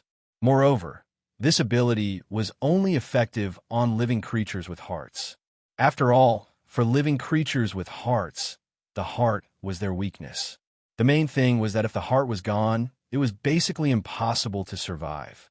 Generally, for those without hearts, this relic could also simulate a heart, but its power would be greatly reduced, and it would become purely lethality. It seems like this ability is only effective against living creatures, Wuming said calmly. At that moment, Wuming wanted to try it on living creatures. He shook his head. After all, he could not leave his magic workshop too frequently. After that, Wuming began to test Hassan Sabah's skill. No, it should be a skill that all assassins had, aura concealment. The aura concealment skill that Wuming used by Hassan Sabah was a grade A. Basically, it could be said that no one would be able to find him. Of course, if there was a special relic, it would be different. Wuming thought to himself. His body gradually disappeared, as if the original person had suddenly disappeared. After a while, Shiro Amiya yawned and walked out of the room, starting the task of preparing breakfast. Wuming and Shiro Amiya each took care of the food for the day, changing it day by day. Shiro Amiya walked and walked, but suddenly he stopped. Why do I feel like something is approaching me? Shiro Amiya looked around cautiously and said in disbelief. Suddenly, Shiro Amiya stood in the same place nervously, with a "don't blame me if you come any closer" posture. Wuming suddenly appeared behind Shiro Amiya. A dark knife was placed on Shiro Amiya's neck. Shiro Amiya was shocked. He did not realize that the guy behind him was approaching, and, at that moment, a knife was placed on his neck. "How is it, Shiro? You didn't expect this, right?" Wuming said. Then, Wuming put down the knife in his hand. Shiro Amiya looked at Wuming in relief. "I knew it. Let's not talk about whether there is an assassin card or not. Even if there is, I don't think anyone can sneak in your magic workshop." Wuming smiled, then threw a card with a woman with a bow and arrow on it to Shiro Amiya. "You have to have the ability to protect yourself. If you encounter the same situation as before, do you think those people will kill you instantly or chat with you?" Wuming teased. Shiro Amiya took the card that could transform into his future heroic spirit form and nodded at Wuming. "I got it, brother." Then, Wuming asked. Right? Is Sakura still not up yet? I kind of missed the soup she made last night. Shiro Amiya said helplessly. Brother, Sakura had a close shave with death yesterday. She chatted with me for half a day before going to sleep. She's still weak now. Let's not disturb her. At that moment, Shiro Amiya's face was flushed. Oh, you're indeed my brother. You got her so quickly, Wuming said sarcastically. Wait, what do you mean by that? We were just chatting last night. Wuming did not listen to him. Instead, he walked to Meiyo's room. All right. Go and prepare dinner. Julian will definitely send people to attack us today. You have to be alert. He might have a heroic spirit card with a unique relic or skill. After that, Wuming walked into the house. Shiro Amiya was stunned when he heard that it was Julian. However, he soon reacted. Wei Gongshi clenched his fists, and his gaze became even more resolute.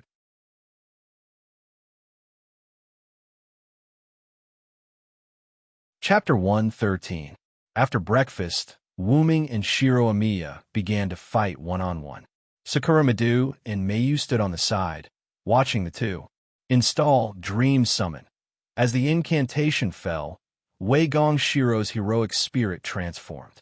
Shiro Amiya instantly used projection magic to condense a pair of black and white dual swords and rushed toward Wuming. Ganjiang Moi, husband and wife sword. Wuming observed Shiro Amiya's dual swords. Create green item, advanced item creation. As soon as his voice fell, a pair of ordinary knight swords appeared in each of Wuming's hands. Boom! The knight's swords collided with Ganjiang Moi. The two of them kept waving the swords in their hands, and the impact of the swords hit the courtyard. Wuming and Shiro Amiya created a magical barrier around them to prevent the aftermath from affecting Meiyu and Sakura Madu. So powerful, Senpai and Oniai-sama. Sakura Madu covered her mouth and said in surprise. Meiyu had seen a lot of things, so she wasn't surprised. However, she still felt that it was unbelievable for her scholarly brother. Because in the beginning, 5 years ago, Shiro Amiya was killed by Wuming in one move. Now Shiro Amiya could fight with Wuming for dozens of rounds, which was quite good. Not bad, Shiro, Wuming said to Shiro Amiya while waving the swords. Sure enough, even if I use the card, Oniai-san is still as strong as ever. Shiro Amiya said.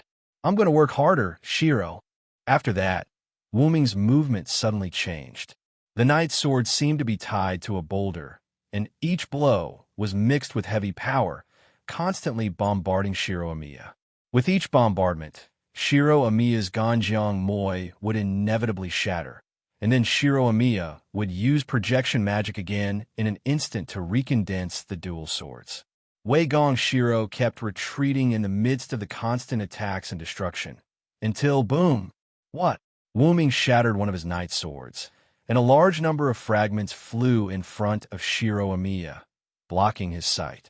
In Shiro Amiya's surprised eyes, Wuming held a sword with both hands and swung it down. Shiro Amiya flew out, rolled a few times on the ground, and stopped. Senpai! Sakura Madu saw Shiro Amiya fell to the ground and quickly ran over to help Shiro Amiya up. Shiro Amiya deactivated his heroic spirit form and was weakly supported by Sakura Madu. Oniai-san, you're still so merciless. Shiro Amiya bitterly smiled. Wuming loosened the knight's sword in his hand that had reached the limit of its durability, and the knight's sword disappeared into spots of light, and then said, You just fought me as a servant. If I still suppress my power like before, then this battle would be meaningless to you. If Oniai-san didn't train with me every day, I might even forget that Oniai-san is a servant. Wuming walked to Shiro Amiya's side, and several Lune healing spells appeared, and Shiro Amiya's body emitted a green light. And I'm not a dead heroic spirit. Maybe I'll come back to you one day after I leave. After Wuming finished speaking, the atmosphere fell into silence. Wuming also realized that he said something wrong, but was a fact. After all, Wuming couldn't stay here forever. Sakura Madu also noticed that Shiro Amiya and Meiyu were silent, and then she felt that she should change the topic. Actually, I have a question to ask Oni-sama. Oni-sama, you are a caster servant, right? Why is your melee ability so strong? That's because I'm a melee mage, Wu Ming said jokingly, and then looked at Shiro Amiya, hinting him to explain. Actually, Oni-san's real identity is Hyunryong, the one who taught Hero King. Shiro Amiya said, You're a Hyunryong? Sakura Madu exclaimed in surprise. Yes, it's really an ill-fated relationship. Gilgamesh's card is with Julian, right? I really want to see it, Wu Ming said with some nostalgia. After all, Wu Ming left Uruk for some time, and Wu Ming missed that Sunder girl. He didn't know whether Gilgamesh in this parallel world was a man or a woman. Oni-san, you just condensed magical power into your sword, right? Shiro Amiya asked. Yes, because I'm not dead. Even if I'm a caster servant, I don't have any magical skills, but I won't be directly affected, and I can still use magical power skillfully. Moreover, I'm a caster servant who is most familiar with magical skills, so attaching magical power to my sword is a piece of cake. Although that's what he said, generally speaking, a caster servant is basically not a warrior. So basically, no warrior can be a caster. Of course, if someone can be like Wu Ming, then it's Wu Ming's archer, Sharon. If it's him, he can use magical power like Wu Ming. After all, Sharon is the teacher of the great heroes in Greek mythology, and he has the adaptability of all 7 classes. While you 3 go and rest, there are guests coming. After he finished speaking, Wei Gongshi and the others felt the ground tremble slightly. Then, Wu Ming's hand crossed the air, and an oval mirror appeared. Through the far-end perspective mirror, Wu Ming and others can clearly see a small giant with a height of more than 2 meters and a magician wearing a robe. One of them is walking on the ground, the other is flying in the sky, and they are moving in a certain direction. Of course, Wu Ming and others are very clear that they are moving toward the Amiya mansion. Are they Berserker and Caster? Shiro Amiya was surprised. After all, not to mention Caster flying in the sky, the seemingly irrational giant is even more terrifying. The giant's eyes were red, and he was breathing heavily. His hair was disheveled and messy. He was only wearing a combat uniform. His upper body was bare, and his muscles looked very powerful. His feet were bare, and he was holding a stone weapon that looked like both an axe and a sword. At first glance, it's not a good enemy. Only sending Berserker and Caster. Are you looking down on me? Wu Ming said lightly.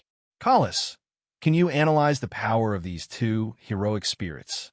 Golden Green's dragon horn appeared on Wu Ming's head, and then it made a sound.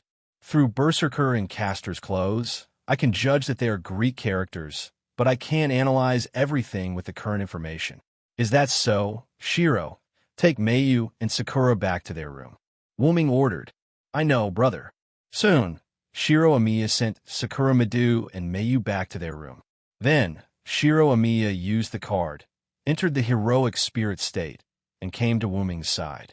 At this moment, Berserker and Caster have arrived outside the Amiya mansion.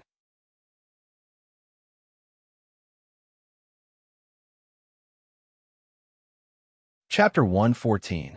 Berserker stood straight in front of the Amiya mansion, while Caster was flying in the air. The Ainsworth family is really useless. They can't even subdue a mere prop. Atlam Gariasta said disdainfully. As a member of a new family, Atlam said that as one of the supervisors of the 3 families, they couldn't even control the Great Holy Grail. To participate in the Holy Grail War, they actually came to take the Great Holy Grail. The Ainsworth family is really useless. No wonder they were exterminated.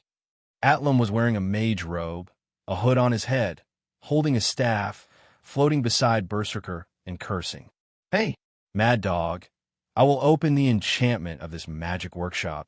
You quickly go in and teach them a good lesson for me. Roar, roar, roar.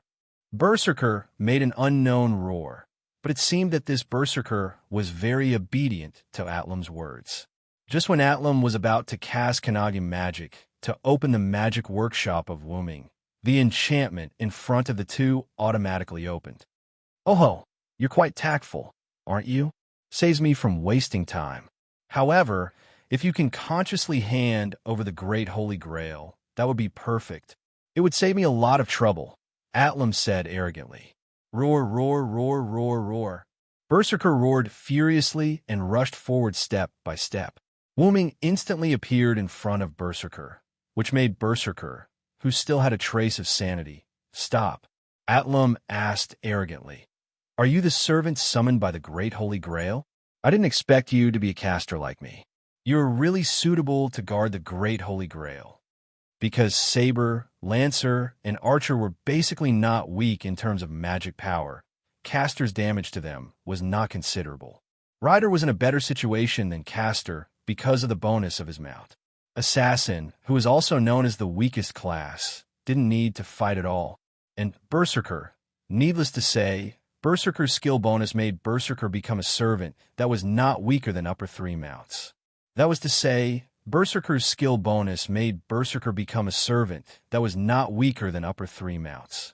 It can be said that except for Assassin, who is not good at frontal combat, Caster was the weakest class among all the classes. However, as far as Wooming knew, Caster could be said to be the strongest at some point. So, who gave you the courage to challenge me, Julian? Wooming smiled and said in a gentle tone, "Oh, you're pretty arrogant, aren't you? So you're the teacher of the ancient king? Aria bragged so much about you, but you're just a magician from the divine generation. You were just born a few thousand years before me. Oof. Just a servant, just a tool. I don't know what you were talking about. Now I also have the power of a god's magician, but before that, let me see how you deal with Berserker. I don't want to hide it from you. Berserker's real name is Hercules." Atlam seemed to be a bit too arrogant. He satirized Wooming and finally exposed Berserker's real name. However, even if he looked down on servants, he didn't think that Caster, who dared to face Berserker and didn't panic, didn't have a trump card. To be on the safe side, Atlam let Berserker go first. Then Berserker, who still had a trace of consciousness, seemed to be somewhat dissatisfied with Atlam's exposure of his real name, but he still responded to Atlam and rushed toward Wooming. The huge axe slashed toward Wu Ming at a speed that was beyond the ordinary servants. In an instant, smoke filled the air. Atlam didn't expect Berserker to be able to kill Wu Ming. After all, Caster, who could face Berserker without any defense, either had defensive means or teleportation ability. Sure enough, when the smoke dispersed, Wu Ming disappeared, and the ground was still intact. Berserker's attack only raised a trace of dust. Even the ground that had been transformed into Wooming's magic workshop couldn't be broken. Teleportation. Atlam frowned. Just when Atlam was carefully looking for Wooming's position, Wooming's voice came into their ears. "So that's how it is. Thank you for telling me the name of the most difficult Berserker, Caster." In an instant, a large number of silver chains broke through the air and madly wrapped around Berserker's body. Berserker could still struggle at first, but when the silver chains had tightly wrapped around Berserker, Berserker couldn't move anymore. At that moment, Berserker was like a mummy that was standing in an attacking posture. Except for the eyes, the rest of his body was wrapped by a large number of silver chains that appeared from the golden ripples in the air. "Oh, do you think you can trap Hercules with just chains? You're too naive," Atlam shouted to the surroundings. Then, he silently searched for Wu Ming's location.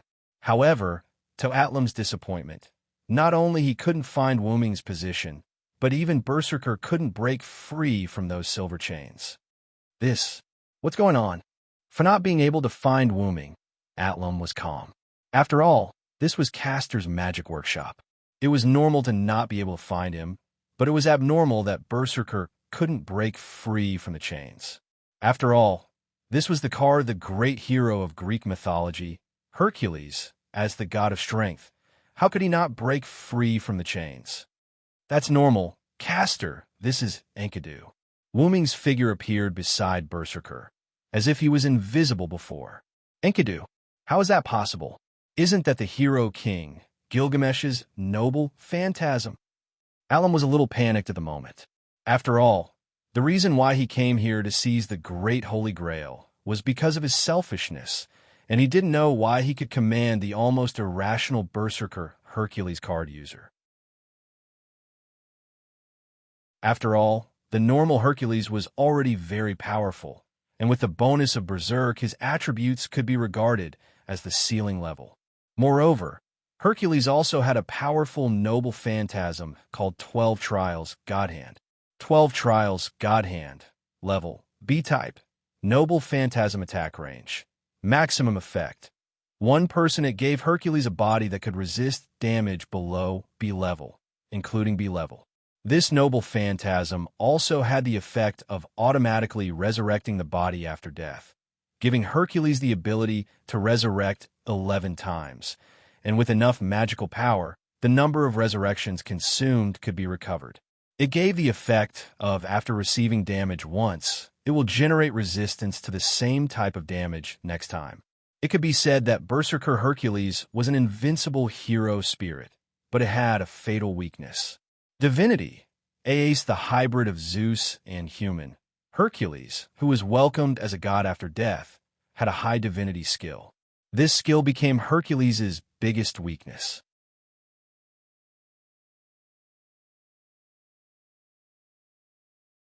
Chapter 115. How is that possible? That's the Enkidu we're talking about. Atlam exclaimed with his eyes wide open. Wuming didn't have Enkidu at the moment, and the real Enkidu was still in his root.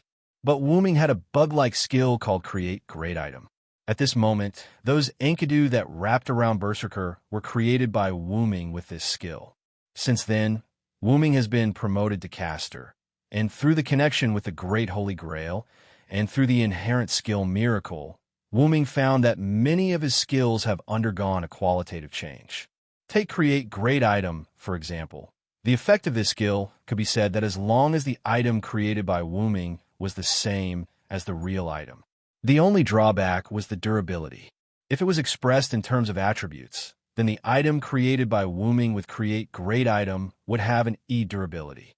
The way to maintain the durability was to constantly infuse the created item with magical power that was almost equivalent to an EX-level noble phantasm every second. After all, it was a fake item that could be created out of thin air, and this only worked on Wuming. After all, no one had that much magical power. However, it was still bearable for Wuming, who had an unimaginable amount of magical power, just like the dozens of Enkidu that were binding Berserker at this moment.